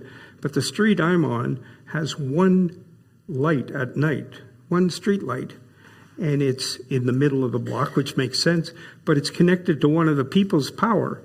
So this winter, these people decided not to come down for the winter, and so they didn't turn on their power. So the street's pitch black. So I'm saying, well, I want to write a letter to complain about the poor lighting on our street, but I want it to be a nice letter that will show why they should fix it, but not say, you're a bunch of idiots and I'm going to sue you. So it wrote, complaint regarding inadequate street lighting on, and I filled in the name of the street. And it says specific issues: dim and faulty lights, uneven coverage, safety concerns, increased risk of accident, the fear of walking limits our mobility, and community safety concerns. So we want them to inspect the existing lighting, install additional lighting, and really look at upgrading the lighting.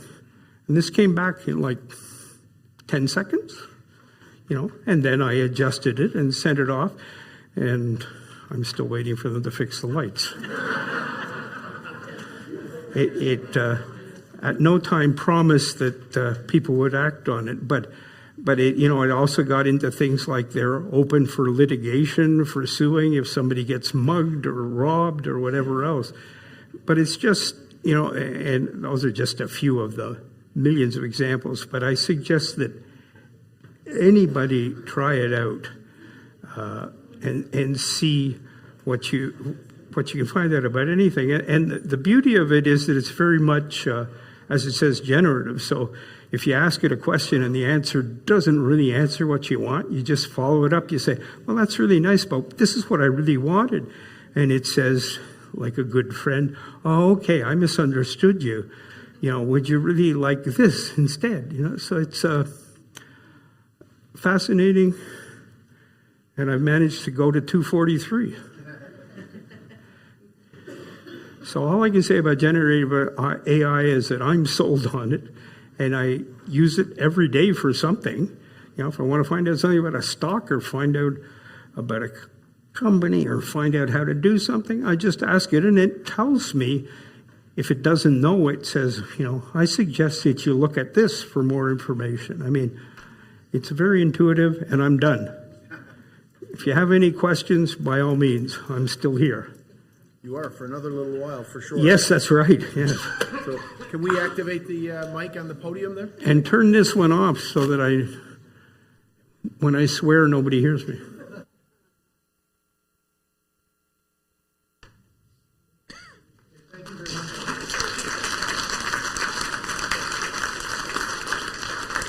So John didn't, the only thing he didn't talk about was his Tinder profile, but I'll leave that. You can ask him about that yourselves. So when we come back, we're going to take a 15-minute break. 3 o'clock we'll come back. Myself, John, and Bill are going to form a little panel. We have some topics to talk about, but the main thing is we want to hear from you on questions that you might have. And to get you thinking about that, I just want to talk about, I'll throw out some of these topics. So artificial intelligence and your medical services. We want to talk about that a little bit. Social isolation and technology, digital inclusion, exclusion, cognitive training applications. How do you keep your mind sharp? A lot of these online things will help you do that. Ethical and privacy concerns around digital health monitoring and individual autonomy. So, there's a lot of equipment that monitors your health, but does an insurance company have access to that? Right? So those types of things. Think about that. Financial management tools. You'd be surprised how much financial management is now online, either on apps on your smartphone or through your computer. Ageism and technology. That's a big one, and we'll have a little discussion about that. And then Bill is kind of on the programming and hardware side, so you might have questions about how long something should last. Is it worth getting fixed? All of those types of things. Digital security. How do you know who should handle your device and what should you do before you turn it over to somebody else? Those types of things. And I can talk a little bit about phone fraud, relationship fraud. Again, I'm back to Tinder again, aren't I? Right? Yes, right? Password and PIN protection, common fraud techniques and how you can deal with them. Travel and technology, dear to my heart. I would challenge anybody now to travel independently outside of a tour and not be comfortable with the applications required to travel, and we'll talk about that a little bit. Physical security when abroad, technology and credit card security, artificial intelligence again, social technology, and your digital presence after death. Something to think about. And some of those, we'll get into some of those. And there is a growing industry.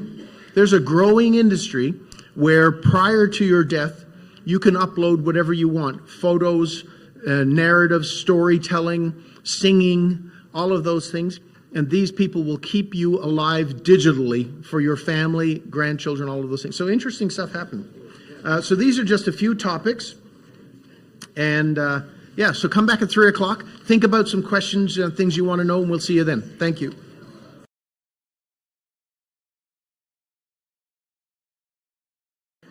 Hello, folks. Everybody take your seat, please. I believe we are back. We are back and live. And I'm going to introduce this panel discussion by quickly reading something to tie into what John said earlier about artificial intelligence.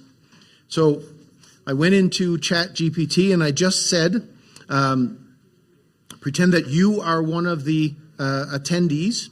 What would you tell the group about technology and aging? And so 3 seconds later, this is what it spit out. No, this is serious. So, ladies and gentlemen, welcome to the conference on the intersection of older adults and digital technology. Today, we embark on a journey to explore the dynamic relationship between a rapidly evolving digital landscape and the ever-growing population of older adults. In a world where technology is constantly advancing, it's crucial to ensure that no one gets left behind. Older adults, often overlooked in discussions about technology, play a vital role in our society. They bring wisdom, experience, and a unique perspective to the table. Yet, there exists a digital divide, a gap between those who have access to and are proficient in using technology and those who do not. This conference is a step towards bridging that gap, towards empowering older adults to harness the potential of digital tools for personal enrichment, social connection, and economic empowerment. Throughout the sessions today, we will delve into various aspects of this multifaceted topic.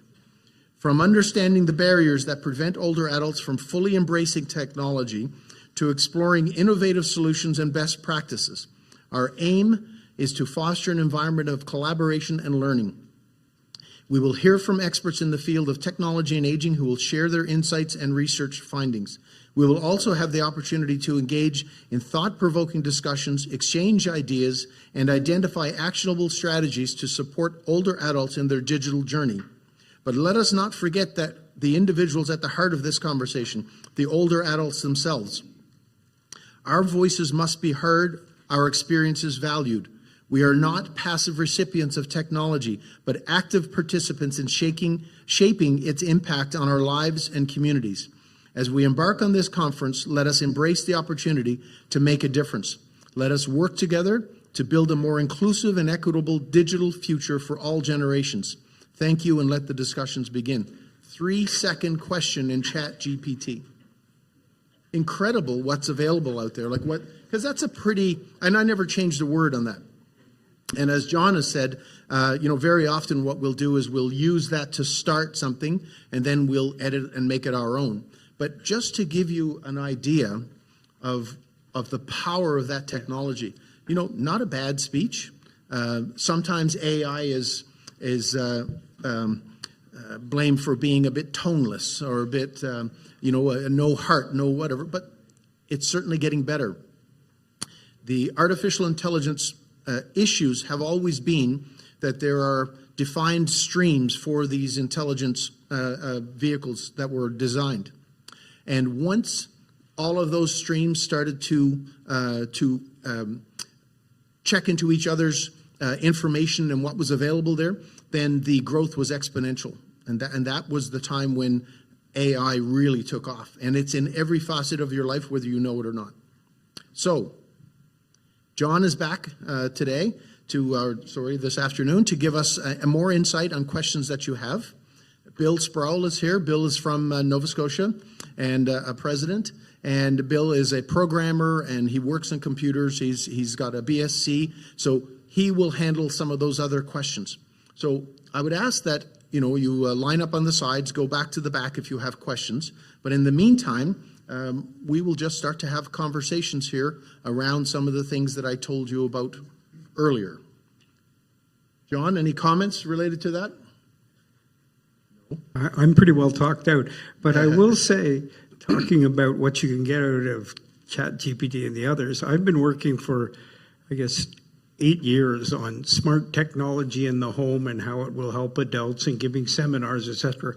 And when I first ran into ChatGPT, I said, what are the main advantages of having smart technology in the home for seniors? and 5 seconds later, it spouts out these 8 points with a little description of each, which was basically all I'd ever learned in my 8 years. So I was thinking, I guess it's good to have it validate what I learned, but it sure is a pain to know that it knows as much as I do without doing that. So it is scary smart, and as long as you pay attention and make sure that it also makes some sense, it's amazing. So in line with that, what we have to understand is that AI has traditionally been looked at as a threat, because if you can use it for something, so can somebody else. And one of the things is that AI has been tasked with finding vulnerabilities in other websites and in programming. So in other words, you can tell an AI product to look at this program and tell me if there's a backdoor to get in and infiltrate that. So that's what it has traditionally been used for. Now the opening is for, more ordinary people to be using it. A great challenge for educational systems, because just imagine, I can write a PhD in a very short period of time, and it's becoming an issue. The government, of course, you saw in the latest budget, has huge money put into development of artificial intelligence. It's like being in a fast-flowing river. You're going to have to find a way to steer yourself along that river, because it's coming. And it's no good for you to say, well, we don't want that. The economy is going to be built on it. Your retrieval of information is going to be built on it. Your access to services and programs. Artificial intelligence is probably going to be used in the medical field more so than most. For in our generation, it can find trends. It can make predictions based on your medical file. My wife and I have all 4 parents are alive back in Fogo. And they're getting up there, and they've got quite thick medical files. No doctor has the time to go back through all of that and see what the trends are, or if one thing is linked to another, or if medications that they've been taking for years and years has any negative impact on this other health condition. So now all of that is being digitized. Once that happens, AI will be able to go through that and say, hey, hang on. You're making this, you're going to give a prescription for this medication. It may have a negative impact on this. So that's a start. We have a first question from James, if I get my glasses on. That's right. Yes. Amazing, isn't it? Unless I talk Newfoundland. Then they told me it comes up and says garbled. James Wheelhouse from Cape Breton. During my lifetime, I've seen some of the impact of technology on the physiological development of individuals, and it hasn't all been good. People have become lethargic in terms of their physical activity, and oftentimes let technology take over for them. I'd be interested in knowing your insights into first of all, I'd like to say I absolutely marvel at some of the technology that is out there, the AI, and some of the things and the developments that have been occurring. But I would be interested in knowing your insights into how do we ensure that as human beings we continue to nurture intellectual development and creativity in the face of being able to ask a question and 3 seconds later have it spit out a PhD dissertation. A good question, and I'll make a quick comment on it, and then, well, not that I've ever made a quick comment on anything, I'm lying. I'll say some things about it, and then I'll let John and Bill wade in if they wish. There were some initial studies with AI in particular that talked about social isolation and the humanity, and they initially thought that opportunity for somebody to speak to Alexa or whoever and have somewhat of a conversation back and forth was healthy. Now studies are showing that social isolation actually leads to less sense of community, less sense of ownership. You actually will say things to an AI or what is not a human voice. Will say things that you would never utter unless you were a high-ranking U.S. politician. You would never utter that because you know that civilly that's not acceptable, but you will with this. So there are some issues. They thought it was going to be the answer to social isolation. It isn't unless you use it to connect with other human beings. So you're right. And what they're asking is that some of these programs, like the one John just talked about, build humanity in. Because there are no ethics, there are no morals built into these. One study, and John might know the details of it, one study in the U.S., a practitioner, a programmer, pretended to be a 13-year-old girl into ChatGPT or one of those and said, you know, I've found a new friend. How do I keep my friend? And they said, well, you know, develop a relationship. And they said, well, you know, he's 22, but he's really friendly. But the program didn't recognize that that was an inappropriate relationship. And it gave suggestions, you know, should I meet him because he wants to get together and maybe we'll go out and have popcorn and go to a movie? I said, well, you know, you have to work at maintaining a relationship. That's what it did. So that lack of ethical or moral compass is a huge consideration, which is why the last program that John talked about is so important. So there's to that.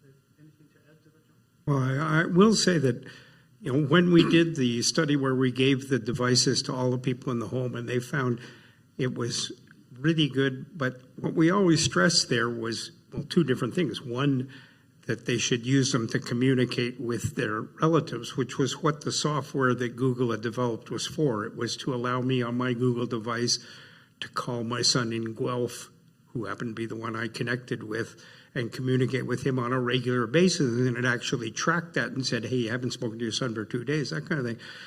But the other thing we stressed was that there's no way any of this, whether it's AI or voice response systems, or is going to be any good for people unless they remember that they still need to be in a community to actually physically meet with people, talk with people. You can't sit in your room and use Alexa to tell you what the weather is outside and what the news is and never leave your room. The other side is there's a number of different initiatives in the AI world that are looking at, because you were talking about physical education and physical mobility and programs that will allow you, they're looking at allowing you to enter all your parameters in terms of your age, your mobility, the fact that if you stand up for 2 hours, you can't walk, like I just found out. You enter all these things, and it will build a custom AI designed program as to what you should do. If you say, like, I only have 30 minutes a day to do whatever you're going to suggest, what should I do? And it will build a program that's geared to improving the things in you that aren't working. Thank you. Anything else? Good. I had a few things I could just say about technology here. Some of the detrimental effects that are occurring. I notice that people today, this could happen to any of us and we don't even realize it, but have a very short span of attention when it comes to, I think part of it is you have this instant access to knowledge, and we just read a paragraph and then that's it, that's all I want to know, and it gets ingrained in people. Superficial knowledge rather than a depth of knowledge in issues, because we're not really get that instant gratification, and you think, well, that's all I need to know, and the other thing, of course, critical thinking. I mean, critical thinking is so important, and I think we're in danger of losing that if we're not careful. I mean, that's a key thing today. So just a few things. I mean, I think in general, I think this is a wonderful thing that where we're going with AI, though. Like every new technology, it's all in the application, not exactly, you know, because we leave it to human beings to find the worst way to use something and sometimes the best way to use it. So, but yes. I'll just test, yes. I'm Carol Harris from the Orchard Valley district. That's in the Annapolis Valley. And I speak as an educator. And I'm trying to, John, to go back to the first slide you had of the gray matter and your call to us adults, seniors, as having a great deal of that gray matter, and it's so important to keep it alive and well. I really think what we're saying in these questions and what you're saying in the panel now, it's all beginning the critique that you speak of. And that's what I miss. I mean, I can't think of anything more deadly than getting a romantic invitation like the one your AI sent to you. And it sounded very smooth, very nice, but what a jerk that guy would be, you know? I can't think of anything less appealing than a doctoral dissertation written on AI. I really don't think that's where the mind of the human is going. But we're not here today just to talk about AI.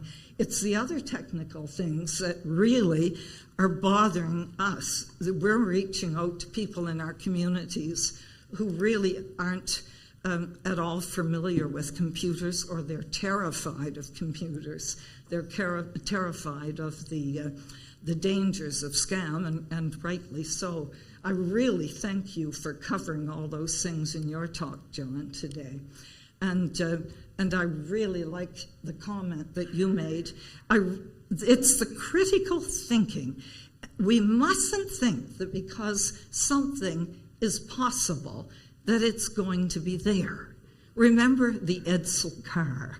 Remember the atomic bomb. We hope we're not going to use that again. So many things men have invented, and really it's been a washout. This will not be a washout. When we get to the medical, fantastic things are happening in medicine with AI. But a lot of the things have to be questioned as we go along. The answer that came today, it was all flowers and roses. There was no question that we, as thinking adults, need to question what is coming up and being said automatically to us. So I've gone on a bit about this, but education, what's happening in the schools, is not a happy thing. If the students turn in an AI, we have to talk about that at the beginning of the class, by the way, because all we have to do is say, well, let's just have a little in-class test right here and give a similar question to students. Then you know the plagiarism. But you have to warn the students beforehand, because they're starting to think that this is good. This is the way to go. It's only the way to go if we think and act accordingly. Thank you. Thank you very much. And I would just, yes, please. I would just ask that we have dinner first tonight before you decide that I'm not for you. So before you swipe right, give me a chance. Give me a chance. Oh, God. And no, I mean, you're absolutely right. What we're trying to do is encourage you to be inquisitive about technology, to embrace technology, not to be afraid of technology. But we're going to talk about some things.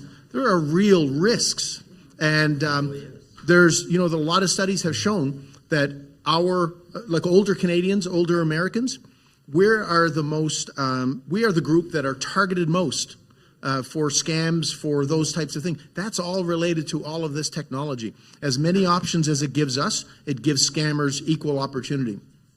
And as you said, it isn't just us. Like, I have a grandson who's 3 years old.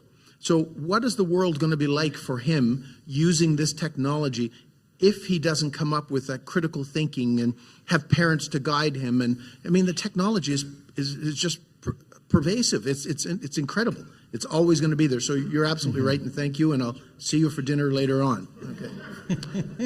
Dorma. Hey, Dorma Grant from New Brunswick. I just have a question about your virtual private network. If I subscribe to one of those, can I put it on all my devices? How does that work? So I can answer that, because we travel a fair bit and we use a VPN. And depending on which one you buy, they will allow you to install it on however many devices is in the package that you buy it.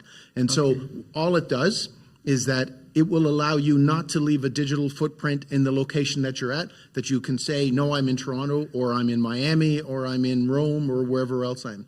And then, because some of the things that we like to watch here and now from Newfoundland, Canadian content things. Yeah. And you can't get that out of the country. So That's right, for us you to can. stay involved with our country, we use VPN to access those things. So it just depends on what you buy. And it gives you how many devices. But you'll see that in the sign-up. Okay. And generally, the price is higher for 1 year, and it goes down exponentially for multiple years. Yeah, I will add that, ExpressVPN doesn't limit the number of places you can put it, and among other things, I have it on my smartphone, and it has a lovely little symbol that says ExpressVPN. If I push my ExpressVPN, it says I'm now in New York, because that's what I have it set to, and I say, I don't want to be in New York anymore, I want to be in Montreal, and it's now in Montreal. That's how easy it is to move your location, and now I can watch all my Canadian shows, even if I am in New York. Yes? Derwin Banks, Charlottetown chapter. My question is along the line of all the scams that are out there. And on the drive over yesterday, I was listening to CBC Radio, and they talked about Chef Michael Smith and PEI, how AI had taken over and created a new website with his name on it and was taking all kinds of money from people. Went back to Google, and this was on CBC Radio. It went back to Google because it was being processed through Google, I guess, and tried to get the site taken down, and they won't take it down. So how do we get them to take down things like that and stop it? I mean, it's So it's not easy, and popular people in the world, people that actually whose names link to money, have great difficulty with these things. It's a very, very common thing. If you're on X, or what formerly was known as Twitter, or any of those sites, you will see, the real whoever, and they've had to redo it so many times. I don't know that there's an answer to that. All I can tell you is that I've had my Facebook page has been cloned. And Instagram. Well, Facebook and Instagram are all linked. It's all meta.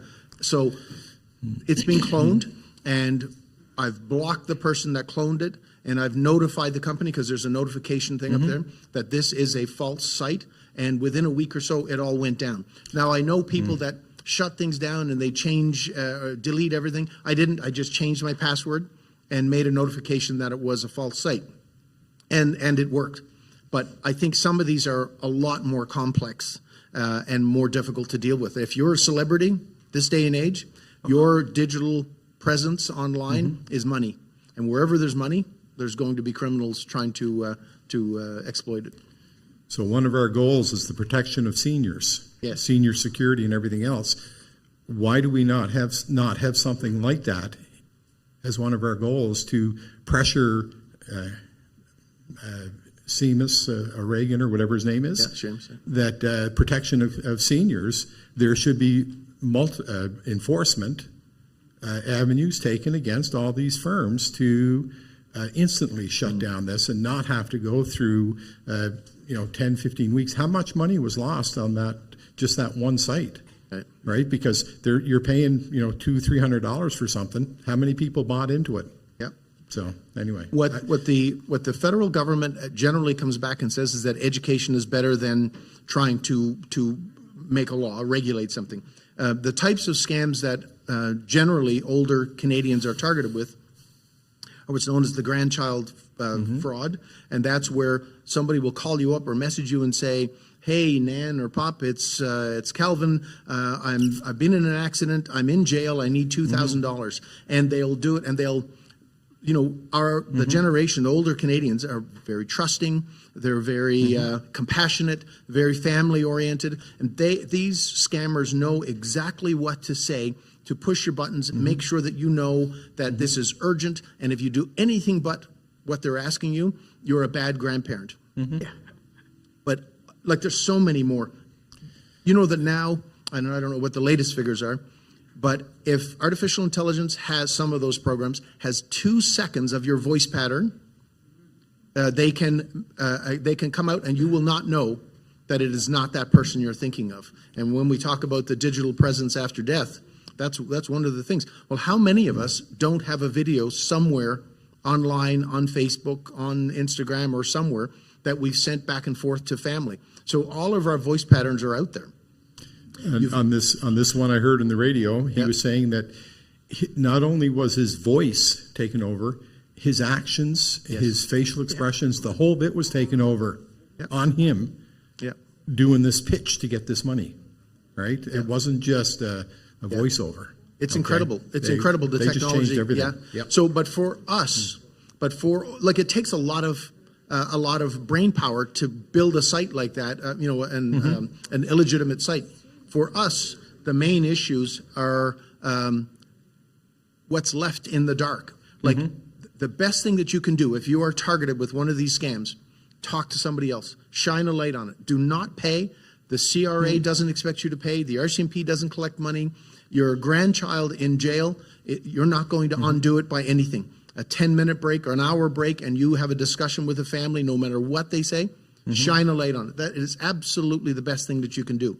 But the government should also be putting legislation in there It's to already shut criminal. these down faster. It's already criminal. Yeah, but they're not stopping. They're not stopping Google. Well, so because if this scammer is in India and they're operating this technology in Canada, how much of an effort, how much money is the police of jurisdiction going to spend to go after that person? The best thing they can do is get the technology to shut down that person. But they wouldn't shut it down. That's what I'm saying. They should have shut it down right away. I don't understand that. Yeah, I don't understand that. It's I don't either. No. So, and again, those things are always complex, right? And when you get into scams, and we can answer whatever questions we had around scams, but banks are generally very cooperative, unless you've given your PIN to somebody, unless somebody else has access to your account, unless you've allowed somebody to do that, because then you're part and parcel of it. Some of the things that I tell people if they're traveling, for instance, set up a bank account for travel. Set up a credit card with a very low limit on it that you use as you go, because that's your biggest risk, is a credit card being cloned as you're traveling. I have all of any bank accounts or credit cards. I have access to them online, and I've set them up so that I get notified at every transaction. And if the transaction comes up and says, no, that's not us, I can go in and block it. So the best defense is a good offense. Like, just be prepared yourself. It's not complicated to do that stuff, but you do need help getting going on it all. Okay, thanks. Yeah, I just wanted to make a follow-on comment to your comment about the short attention span issue. That was actually being noticed before social media became a big thing, and it was sort of assigned to the soundbite type of reporting that was being done by mainstream media, where you'd get a headline and a short little story that long, that many column lines, because they didn't want to go into long stories because people weren't reading them. However, streaming, and particularly podcasters, are turning that around. I mean, Joe Rogan is probably the most well-known blogger or podcaster in the world right now. He has 20 million paid subscribers. They're paying $20 US a month to listen to his podcast, and his are long-form podcasts, 2 or 3 hours long, and people are sitting in front of it and watching it because it's interesting. He talks to everybody. He's unbiased. He brings people in from both sides of political questions and other different things, and that's what people want. So you're getting, going in 2 directions. You're still getting the soundbite stuff, but you're also now getting a return to the long form stuff as well. So it's not as cloudy as it seems. I think there's a bright side to some of this too. So that's a very good point. And the problem with AI and search engines and those types of things is that they lead to what's called echo chambers. So if I search and I say, what is that idiot Trump up to today? That's the information I'm going to get. That's what I'm going to be surrounded by. If I can find a balanced site then that gives me a wider, but, you know, if you express interest in something anywhere online, it reformats the way that search engine works for you. And that echo chamber is dangerous in terms of critical thinking that Bill was talking about, because you're just going to hear, because you have to think about it this way. Its job is not to inform you. Its job is to get you to click as much as possible and to use whatever search engine and platform you're using. So the goal is clicking. It's not informing necessarily. So that's some of the challenges that we've had. Aaron. So I've got two comments from the people online. First one is it better to use like a chat bot like ChatGPT or Google to search? And how do we know the information they're giving us is correct? So I'll tell you right now that whatever you search on Google is going to impact whatever you find on the internet from then after. So, for instance, when I look for flights or rooms or whatever, anywhere, if we're traveling, I go up and I click on the dots at the top and I go incognito.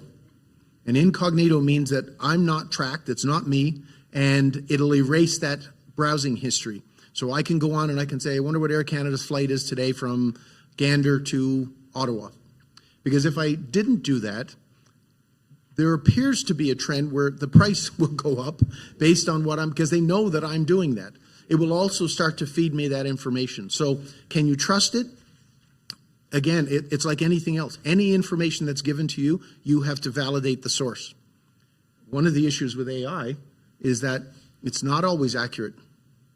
It just takes it from somewhere. So whatever you use it for, you've got to have critical thinking. So, John, you want to add to that? Sorry, I was going to say, the same thing that Ronald just said about the incognito mode, which I didn't know about for years. And if you go in Google and the little three dots at the top, you can go into incognito. And before I did that, what's truly infuriating about it is if you look for something like a small freezer for your summer home, for the next months you'll be getting little ads appearing for freezers for your home, even if you bought one that day, because they don't know you bought it. So using incognito mode is very important. But going back to an earlier question, I just have to, not an earlier question, a response about video bits and imitating people's voices and taking over their personalities. On my list of websites that I put the one pager, there's a link to a TEDx video that I did on how important older adults are. And now I'm not sure I really want that online anymore. But if you want to see it, I didn't have time to show it. And it's quite funny because it was done a few years ago. And I made some observations about my past life. You might enjoy it. It's about 10 minutes long. Anything else, Bill? You have to go to a microphone because online they won't hear you. So we'll go back to that. But Jeff, please go ahead. So my stepdaughter, who works with IT, who's watching this webinar from California, asked me to ask this question. It's not about my Tinder profile again. Oh, absolutely not. Right. Don't worry about that, Rolly. And I may have missed it. Have we talked about password managers at all this afternoon? No. Okay. So she is strongly recommending that we should talk about that and advocates for using one and wants to know, does anybody up there have a recommendation which password manager we should use? And maybe you can explain more about what password managers are. Okay, well, password managers are things which, I do another seminar that's more on security, and it's certainly, the idea of a password is that it's not your son's name or your home phone number or something like that. Your password should be something unique and weird. And of course, remembering those, and not in this book, but I had one where I used to have all my little passwords written down because I couldn't remember them. Now, Google has a password manager which is very effective, works well, and which I used all the time. And so you can make up any password you want 14 digits with part numbers, part letters, you name it. And once it's in Google Password Manager, it knows that whenever you want to sign on to ExpressVPN, say as an example, you put in your email address and it knows your password and puts it in, and it's fairly well protected. Now, ExpressVPN that I now use for all my VPNs also has a password manager, which I've switched to using. You know, if you really want to be safe, it's worth having a password manager so you don't write down little pieces of paper or use passwords that you can remember easily, because if you can remember it, somebody else can hack it. So I will tell you that every phone has different options for password manager. And if you do, like I'm a Google person. So Google Password, if I open up that app here, it will self-populate with every other app that I have and allow me to store the password inside. And as long as I remember how to access that, it will securely store all of those passwords. I'll tell you what not to do, and that's, my father has a friend who has a smartphone, and he's quite proud that he's got a smartphone. And when I saw him, I saw all of these pieces of paper taped to the back of his phone because it's all of his passwords. So that is not a password manager and not a good way to go. You have to change things up. You have to keep it relevant. And if you have any issues at all, you have to change the password. And, you know, my wife and I have 300 passwords. Mm-hmm. I bet you there's 300 passwords for all of the sites and travel and apps, and it's amazing. Canada Revenue Agency. I mean, you sign into Canada Revenue Agency, and they're not only do they say, well, okay, they give me a password grid. So you sign in, you put in all of your details, then it says, okay, tell me what A1 is, C3, and D4. And I have to get that password grid and put it in, and then it will let me in, and only then for 8 hours. And then I have to do it all over again. So there's more and more security coming to some of these sites, but password managers are absolutely the way to go. We need to do it, but we haven't. And I think if my memory is right, there was a reference to that in Sage Magazine in the last issue. Am I right? Okay, so we should really make sure we reread that one too. Correct, sir? Okay. You know, if I was in the mindset to start a business, I would start a business putting on classes for people, not just older people, all people, on technology, how to use technology, what's out there, how to keep it safe, because that's the problem, is that we're unsure. And whenever you're unsure, it's easier not to do it. And so when you look at, you know, all of these types of, you know, scams that are available, you know, and I'll quickly, I know we'll go to your question there, but so there's farming, phishing, and smishing, okay? So farming, these attacks encourage seniors to visit fake websites that look like legitimate ones, and while there, they'll be encouraged to give up personal information such as account numbers, passwords, and the like. Phishing occurs when seniors are duped via email, a false message designed to trick a victim into revealing sensitive information. So in other words, I'm CRA, you need to verify what your social insurance number is before we can process your last tax claim. And you put it in and that's lost. And smishing is the same thing but done by SMS text. So there are many, many, many ways. The golden rule, no legitimate company that you are dealing with should ever ask you for that type of information or for money or for any of that stuff up front. Always hang up, delete, take it. There are steps. You know, you should look at recording some of the information so that when you do make a complaint, you have the information to do it. But don't ever click on links and stuff. Hang up, and then you can always reach out to CRA and say, this is what I got. Is there any possibility this is you? And they're going to say no. So anyway, we'll go to the next question. I think this gentleman was... Okay.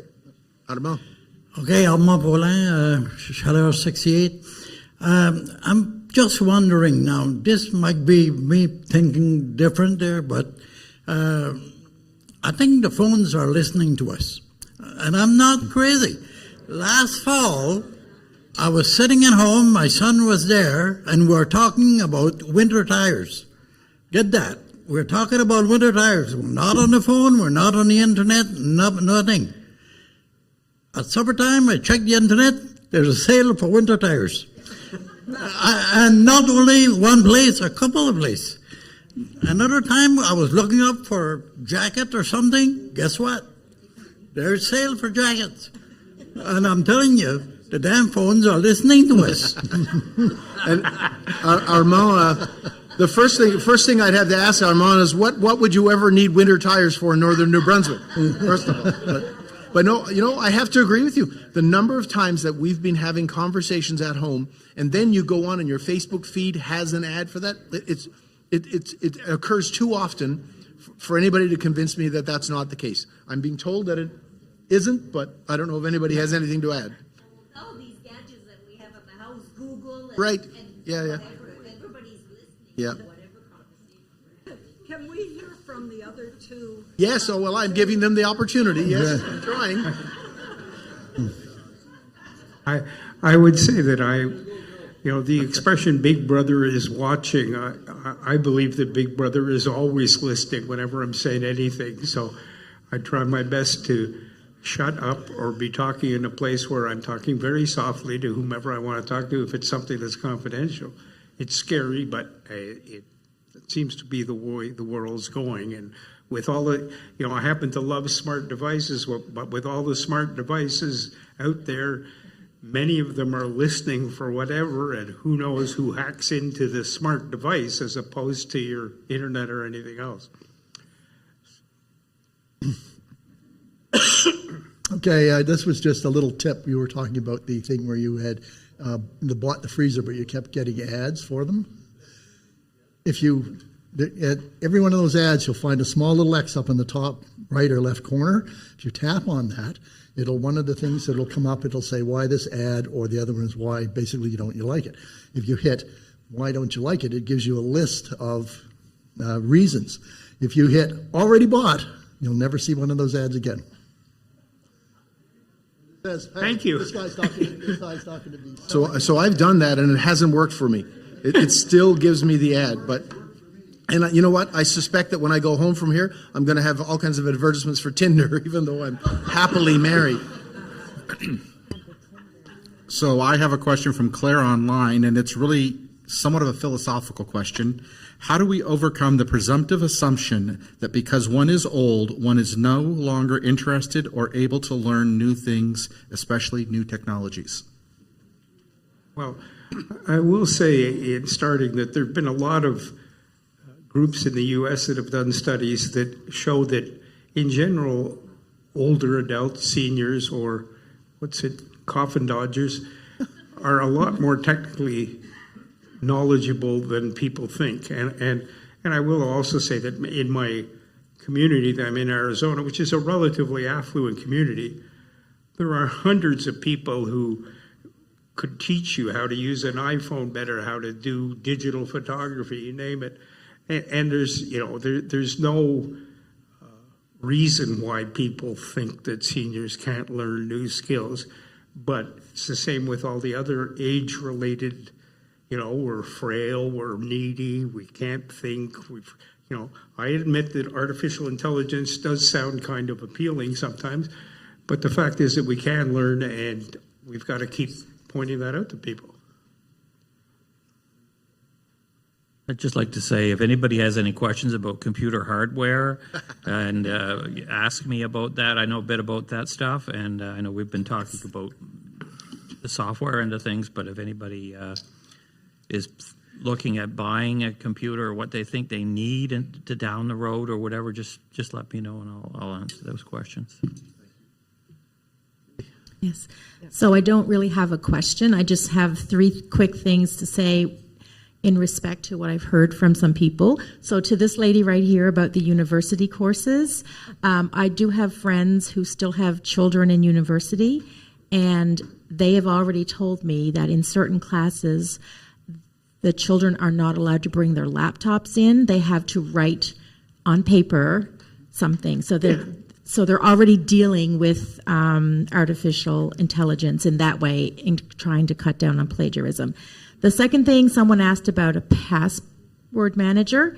I have a good friend who's very savvy, and she uses a free password manager called 1Password. So the digit 1 and password. You have to input all of your passwords into that. So it may take a while, but she says it's useful. And thirdly, about artificial intelligence and Chat GPT, I see a lot of good for it. For instance, I am the admin of a couple of Facebook groups in my community on Fogo Island. And if I want to reach out and appeal to people about why it's a good idea to donate to our food security program so we can do food hampers, I will go to Chat GPT and try to be able to write that and in a more embellished way than I could create myself, like to kind of make it more heartfelt, to make it more appealing. So those are some of the things that I've done with Chat GPT, knowing that you have to question if you're looking for very technical issues. For instance, if you want to know about the Israeli-Palestine conflict, that can be a much different conversation when that comes up on Chat GPT. But those are some of the positive things that I have found in my life. I can't help but address the philosophical question, as that was one of the things I was supposed to be teaching. And I really feel that what we have here is so much potential in this room. I started my life as an adult educator when I wasn't even an adult. But the adults are really getting this message so often that things way over our heads and our experiences are inevitable. I think we have to take control of inevitability. I think we need to speak out. We need to write. We need to perform arts. We need to do so many things. And I know health gets in the way of that eventually, but we can do it as long as we can. And the things I hear today make me absolutely sure. I'm so sorry I couldn't ask a question. If you could only come to my house, I'd ask you so many questions about technology. No Tinder allowed.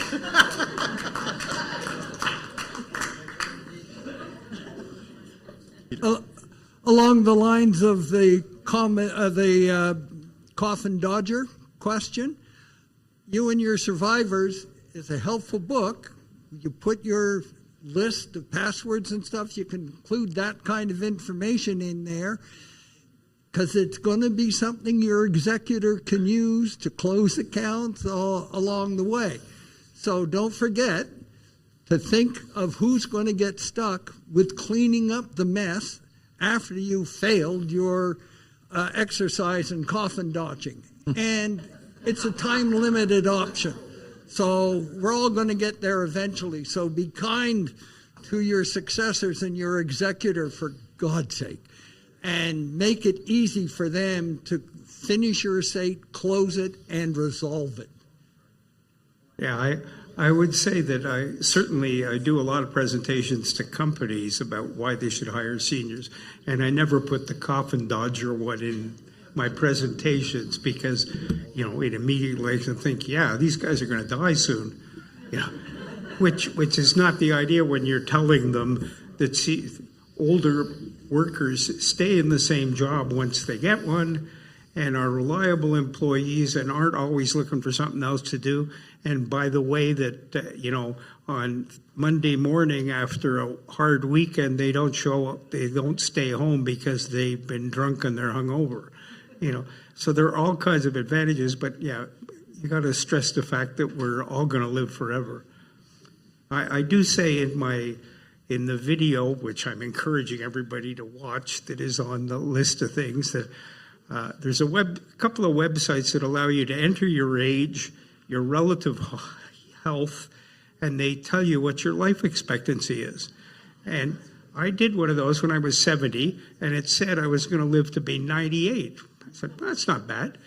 I did it again the day after I turned 71, and it said I was going to live to be 100. So I've concluded that I'm going to live forever. So just to give a chance to our Trekkie there to answer a question, my requirement for a branch is that I must submit the budget and so on The problem I have with the squeezing of the budget, 3 years, no surplus, you got to turn it in. My issue is, how do I renew my computer, laptop for my people who has to do work from home because we don't have an office or anything like this, so pass it on. So our person that calls, and software to do with the laptop and printer. So we used to be able to save money, and then we need it, we went and bought it, but now we're not allowed to save nothing. So a little bit of complaining there for the executive for what is work. Get out of here. Could you speak French so we could watch it in English simultaneously? En français, mais des fois, oui, je peux faire ça, oui. C'est supposé marcher, ça? OK. De base, qu'est-ce que je dis? Quelle sorte de laptop qu'on devrait acheter pour pas avoir le renouvelé à tous les ans ou tous les 2 ans, mais aussi le You wanted me to speak French. That's why. C'est bien? Okay. So, I'm all screwed up. Okay, now. just so you know, the program was set up so that anybody that spoke English, it would be translated into French. And if we were going to do the opposite, then we had to let the organizers know, and they had to physically go in and change it from French to English. So it's a little more difficult to do. So, but I think, Renee, if I understand your question, what's the maintenance, what's the upkeep on laptops and printers to make them current, and how long will they last, that type of thing? Yes.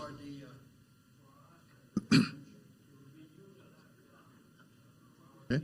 So what's the lifespan? I would say about 5 years, and beyond that point, then you'll run into trouble. And if you want a laptop, we'll say, and do webinars or Zoom or anything like that, you pretty well want something that's you know no more than say 4 years old, and just software is really not an issue because the operating system will stay up to date with the machine when you buy it. And with regards to replacing it and having the money on, really what your branch needs to do is set up a reserve. And Sylvie can help you, Sylvie's office can help you set up a reserve, and then you can save money in that reserve with a targeted date to replace your equipment. Can't use a reserve for everyday spending, but you can use it for, those once in a 4 or 5 year purchase that you need to. So that's the route to go for that. Aaron. So,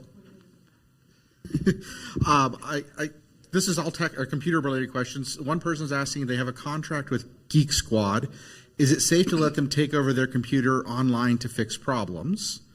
And the next one is, they have a regular computer, so they require an antivirus. They use Norton, but they're sick of the pop-ups trying to sell upgrades. Is it better to go to an Apple computer? Okay, I'll answer that. I personally would have some reservations about taking my computer to Geek Squad. I'd really want to make sure that I had everything cleaned off it that is sensitive, because there was a story, I think it was on W5, you might have seen it, I think it was our Marketplace, about some outfit like that, and they were stealing stuff off people's computers without authorization. So that's a pretty serious thing. What was the other part of the question there? It was, Apple. Yes. Well, generally, the Apple operating system is a derivative of Linux, and it's pretty solid when it comes to getting any kind of viruses or so. It is a superior operating system in that regard. But I mean, if you operate something like McAfee, I like the McAfee premium products. You can buy them. They're extremely good, and they come with a VPN, and they seem to. I don't get the pop-ups at all or anything like that with that product, and it's good. But I wouldn't really get too hung up on that as far as picking what type of computer you're buying, really. And to go back to a previous question, I mean, the password protector is part of that whole package so that when you do, because the reality is if you take your car in for service or you take your laptop in for service, there's a certain amount of trust, and you have to make a decision whether that's a reputable place to do. Geek Squad, I mean, it's associated with a name brand store, but people are people. So protect what's on there. I can't guarantee that your Tinder profile isn't going to pop up somewhere and be used somewhere else. But for the most part, if it's financial related, then that data should be within your password manager. Bill, this is another question for you. We really feel bad that you didn't get many questions, so now a group of us has gotten together to make sure that you feel really good up there and welcome. So, Bill, thanks for being there for us. Could you speak to us? A lot of us at home have hardware, computers. We've got data stored on those computers, pictures, family pictures. And I myself have a system where I use a portable backup that I plug into the computer, and then I take it and store it in a different place. Can you speak to us about how you protect your data, back it up? And that's really where my focus is, on backing up data. Again, I'm skeptical of allowing someone in the cloud hold all my personal photos and things like that. So can you speak to us about hardware versus software and how we back up our data in case something happens, there's a fire, or your computer blows up and you lose your data?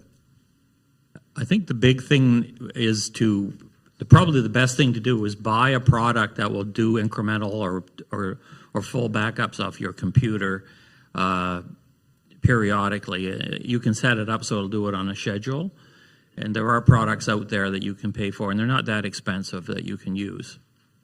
And I think that would be probably the best way to do that. But you would be backing it up onto a portable device, and generally that's how those products work.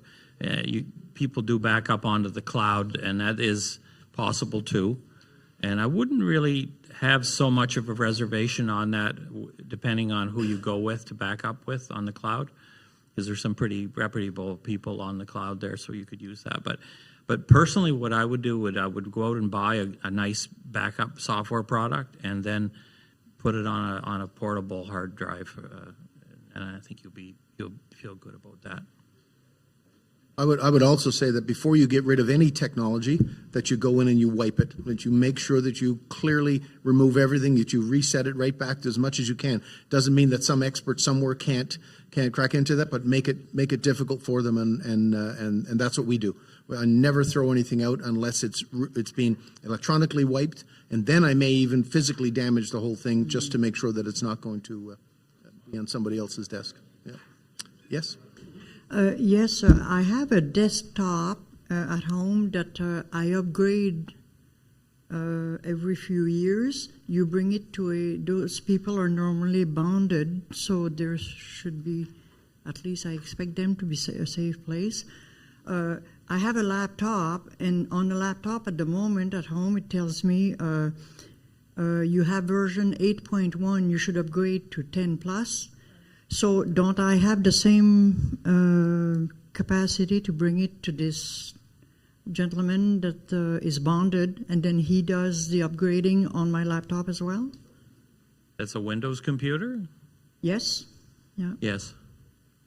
Well, you could take it in. I mean, I would, like I said, anything really sensitive, I would maybe just take it off. Would it be safer? It would be safer, I would think, than doing it online by purchasing a... No, I'd take it in. You take it in. You have less chance of any kind of corruption or and any it's kind of... it's doable. Yes. Thank you. Just make sure you're a reputable agency. And they will tell you, some of those reputable people will tell you if a certain computer that you have isn't eligible for an upgrade to a certain level. You'll get that notification right away, and that person should tell you. So as long as you trust the person that you're dealing with and you've dealt with them before, and you secure, as Bill said, you secure the passwords and stuff as we talked about, and anything that's personal, then you have to go with your own gut and your past experience. So. Thank you, James. Just a commentary to start with, and then a question. In terms of commentary and looking at some of the power of artificial intelligence, when you think of universities like, say, University of Michigan, that might be processing somewhere in the order of 120,000 applications for a new undergraduate class coming in.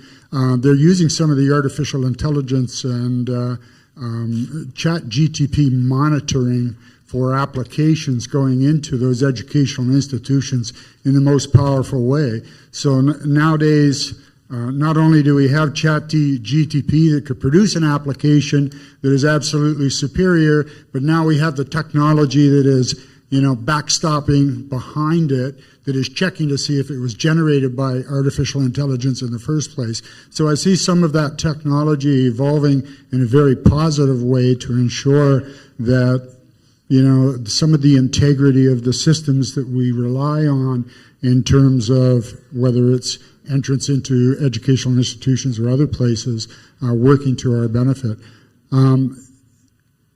The commentary or the question that I have is, it would be interesting to hear from the panel members, with the evolution of the technology, particularly around financial institutions, the way that we make our expenditures or even use our credit cards to track everything and make payment, do you see the currency systems that we have today evolving to something completely different or even becoming obsolete?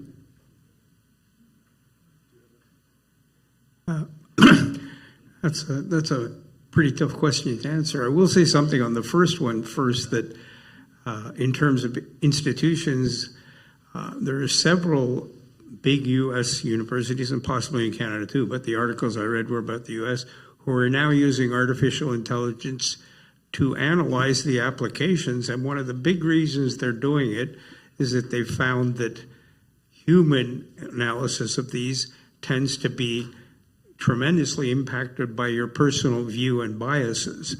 And they can take all of that out of the way. They don't know whether you happen to be black, white, an immigrant or not. They take it based on exactly what the answers to the questions were and what you put on the application. So that is a big plus if that works the right way. In terms of currency, who knows? Certainly if you look at Bitcoin getting to $94,000 yesterday, there's a lot of people who are using alternative sources than straight banks or straight financial institutions. I wouldn't want to guess when money will disappear or if it ever will.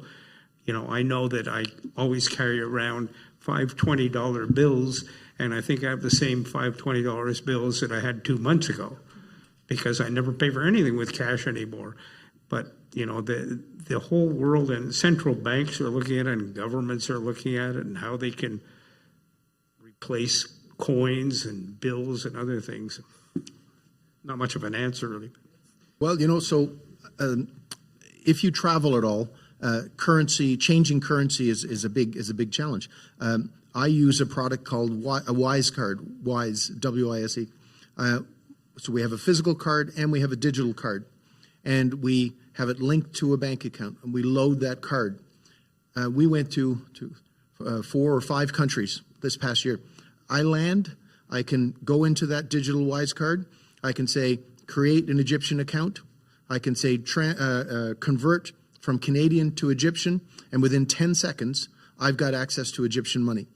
Now, when we go from that to saying I'm just going to transfer to credits, and credits are used wherever internationally, I can't see it going any other way than that because currency conversion is very outdated. And, this is the first step to it being seamless. Like, it doesn't matter. I've got this amount of money and I can change it to, I don't know how many currencies it is, 127 currencies or something like that you can change it to. And it's instantaneous. So, the borders and the currency that you're saddled with, it's becoming more and more irrelevant, right? Yes, please. Yes. I'm Brian from Summerside, Prince Edward Island. Just have a question in relation to printers. Can printers store information fed to them before they print? And if so, how can you erase the information on the printer? Well, printers have a memory buffer in them, so that when you send a print job to the printer, it's stored in the memory buffer, and then it prints the print job, and then once it's done, it's basically done. It's not it's not retained in the printer, so you don't really have to worry about cleaning that out. It'll go once you're done. Yeah. As long as there isn't any other technology hooked up to that printer. And I will tell you that I traveled for the RCMP to South Africa, and I was in this place, and I booked a room for me and the other guys that were there. And by the time I got home, I had a call from CIBC Visa saying, just want to confirm that you purchased $2,340 worth of parts from Bulgaria. I said, no, not quite. And did you go to this village in South Africa and buy meals for 270 some odd people? No, I did not. And what it turned out is that there was another device hooked up to a printer that I used at a hotel, and it's what I think it's called keystroke. So keylogger. So as I signed in with my credit card, somebody else was writing down those numbers and cloned my credit card. And while I was flying, they were using that credit card. So anything is possible. The beauty of it is when I went back with the RCMP computer and said, how did this happen? Outdated software didn't have the security on it. So there you go. RCMP, yeah. Well, yeah, CIBC, and those days at least, they took more onus of it. But today, you've really got to know what you're doing because they won't take onus. If you've used your card or given the number to somebody or you've used it in a way that's not normally in line with safety, you could be on your own for those losses. So. Yeah, just going back to one of my favorite topics, having a VPN, most of us at some point in time go to a Tim Hortons or a McDonald's or whatever and sign on to their free internet, which leaves you completely open to anybody else who's signed on who has the slightest knowledge of hacking. But if you use a VPN, you are protected. So I make sure that I have my phone and Express VPN on or on my computer or whatever. It helps dramatically. But I said to some people on the break, there were 2 million attempts to hack per day. And this is different people, different hacks around the world. So you got to be vigilant and try to protect yourself as best you can. Talking about, and James's other point, how fast technology has changed. So my sons will laugh if they heard me say this, but I have a minor in computer science. So if anybody needs any programs written with punch cards, hey, I'm your man. I'm your man, and I can help you out. I can program in Fortran and Pascal. There you go. Cobalt, yeah, absolutely. So anyway, it changes so fast that you're out of date so quickly. So we only have a few minutes left, and this was an interesting topic for me. So I hope you'll wade in on this. But we all have to think about our social and technological presence online after death. You've got a big footprint. You've got a lot of documents. You've got a lot of input. You've got video. You've got voice. All of those things. Have you thought about what's going to happen? Have you done any legacy planning with regards to your digital presence? There's an AI interface now that allows you for storytelling after death. So say you've got grandchildren and you decide that you want them to see you and telling stories, and some of them are even interactive. Some of the responses are that if I didn't know that my father was deceased, I would say that was my father. Like that's how good these things are. Good, it might be a relative term. AI allowing somebody to continue digitally after death. Legacy decisions around social media. These are the programs, the top programs now. So one is called Etername, not anime, but Etername. And it's an AI platform that collects your digital footprint and creates a virtual avatar that can interact with your loved ones after your death. That's available. Replica is an AI chatbot that learns from your conversations and creates a digital companion that resembles you. Another app called Hereafter is an AI app that records your life stories. This is a more positive one. Records your life stories and creates a voice clone that can answer questions about your life. So you've agreed to this, you've set it up prior to your death, and then your grandson can say, Pop, when you were a child, where did you grow up? And that AI app can actually tell that person's stories based on the information that you've put in there. Project Revoice is an AI initiative that restores the voice of people with motor neuron disease using voice cloning technology.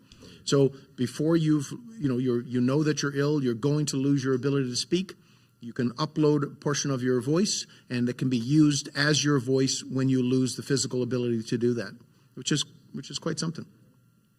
And Prime Voice AI is software that uses AI to create realistic text-to-speech and voice cloning for various purposes, such as storytelling, news, audiobooks, and language translation. I mean, the sky's the limit. This is all exponential. So this is the change since I was using punch cards. But in the next 10 years, this will be unrecognizable in terms of what it can do. So you need to think about your online presence and your digital legacy. And as somebody said, make sure that access to your digital online presence is available for your family so that that can be managed. Otherwise, your voice, your pictures, all of those things are out there and you have no control over it. So I think we're just about out of time. Are you going to speak? Yeah. I just have one little anecdote to tell, which I thought of as soon as he mentioned punch cards. My first job in technology was a programmer for Bell in Montreal. And we used to code on coding sheets. We'd write down our program on coding sheets, and then we'd pass them on to the key punch pool, who would enter them into cards, and then they'd go on from there. Well, in the case of Bell, and this is showing what a male chauvinist pig I am and was, the key punch pool was 150 young women.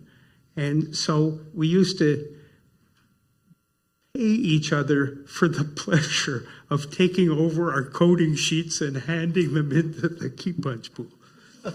That's all I remember about cards. Okay, we have I think this is be our last question because we're running out of time, but please. Okay, it's Marilyn Ralph from Colchester, East Hants, 72. This VPN, I say here you can buy that online. There's more than one. Are there what you consider good, bad, indifferent? Well, I don't know if we want to get into which model is the best. They're all like there's big ones. Nord, is it NordVPN? We use NordVPN. Some of them can be a bit problematic, right? Because when you're then trying to navigate the internet, it can make it a bit wonky. Like it can, and sometimes you have to shut it down. Just depends on what you want and what you need. But as John has said, they do give you added security. Sometimes that security will stop you from accessing sites, especially sites that you want to have pop-ups. So you just have to be careful and get advice from somebody. Yeah, there are several big VPNs like NordVPN and ExpressVPN. And of course, as I always say, you can go on YouTube and ask for the best 5 VPNs and read and hear about what each one has to offer. But there's a sort of an opposite effect that it has. I was talking about how I can watch my my Canadian shows in the US. Some of the streaming services have finally cottoned on to this. And so actually I found with TSN now, if I go in with my Canadian thing and I happen to be in Phoenix, somehow or other, it knows that I'm not actually in Montreal. I haven't figured out yet how it knows it, but it says you can't access TSN from where you are. So there's pluses and minuses in everything. So maybe the advice is whoever you get your digital support from in your community, ask them whether it's a brother, sister, grandson, son, or even a store that you deal with to upgrade your digital technology, or you buy your phones. Ask them what they think the best product is for you and tell them what your needs are and go from there.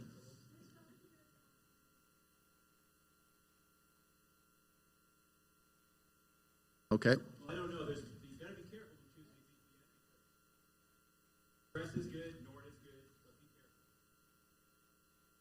careful. I think John's advice to Google, which is the best top VPNs to purchase, might be the best way for you to go about that and make the decision. Okay, I think we're going to have a presentation from all of that stuff is important, but our wine sponsor is equally important, I would suspect. So Thank you, Bill. Thank you, John. Pleasure. Thank you.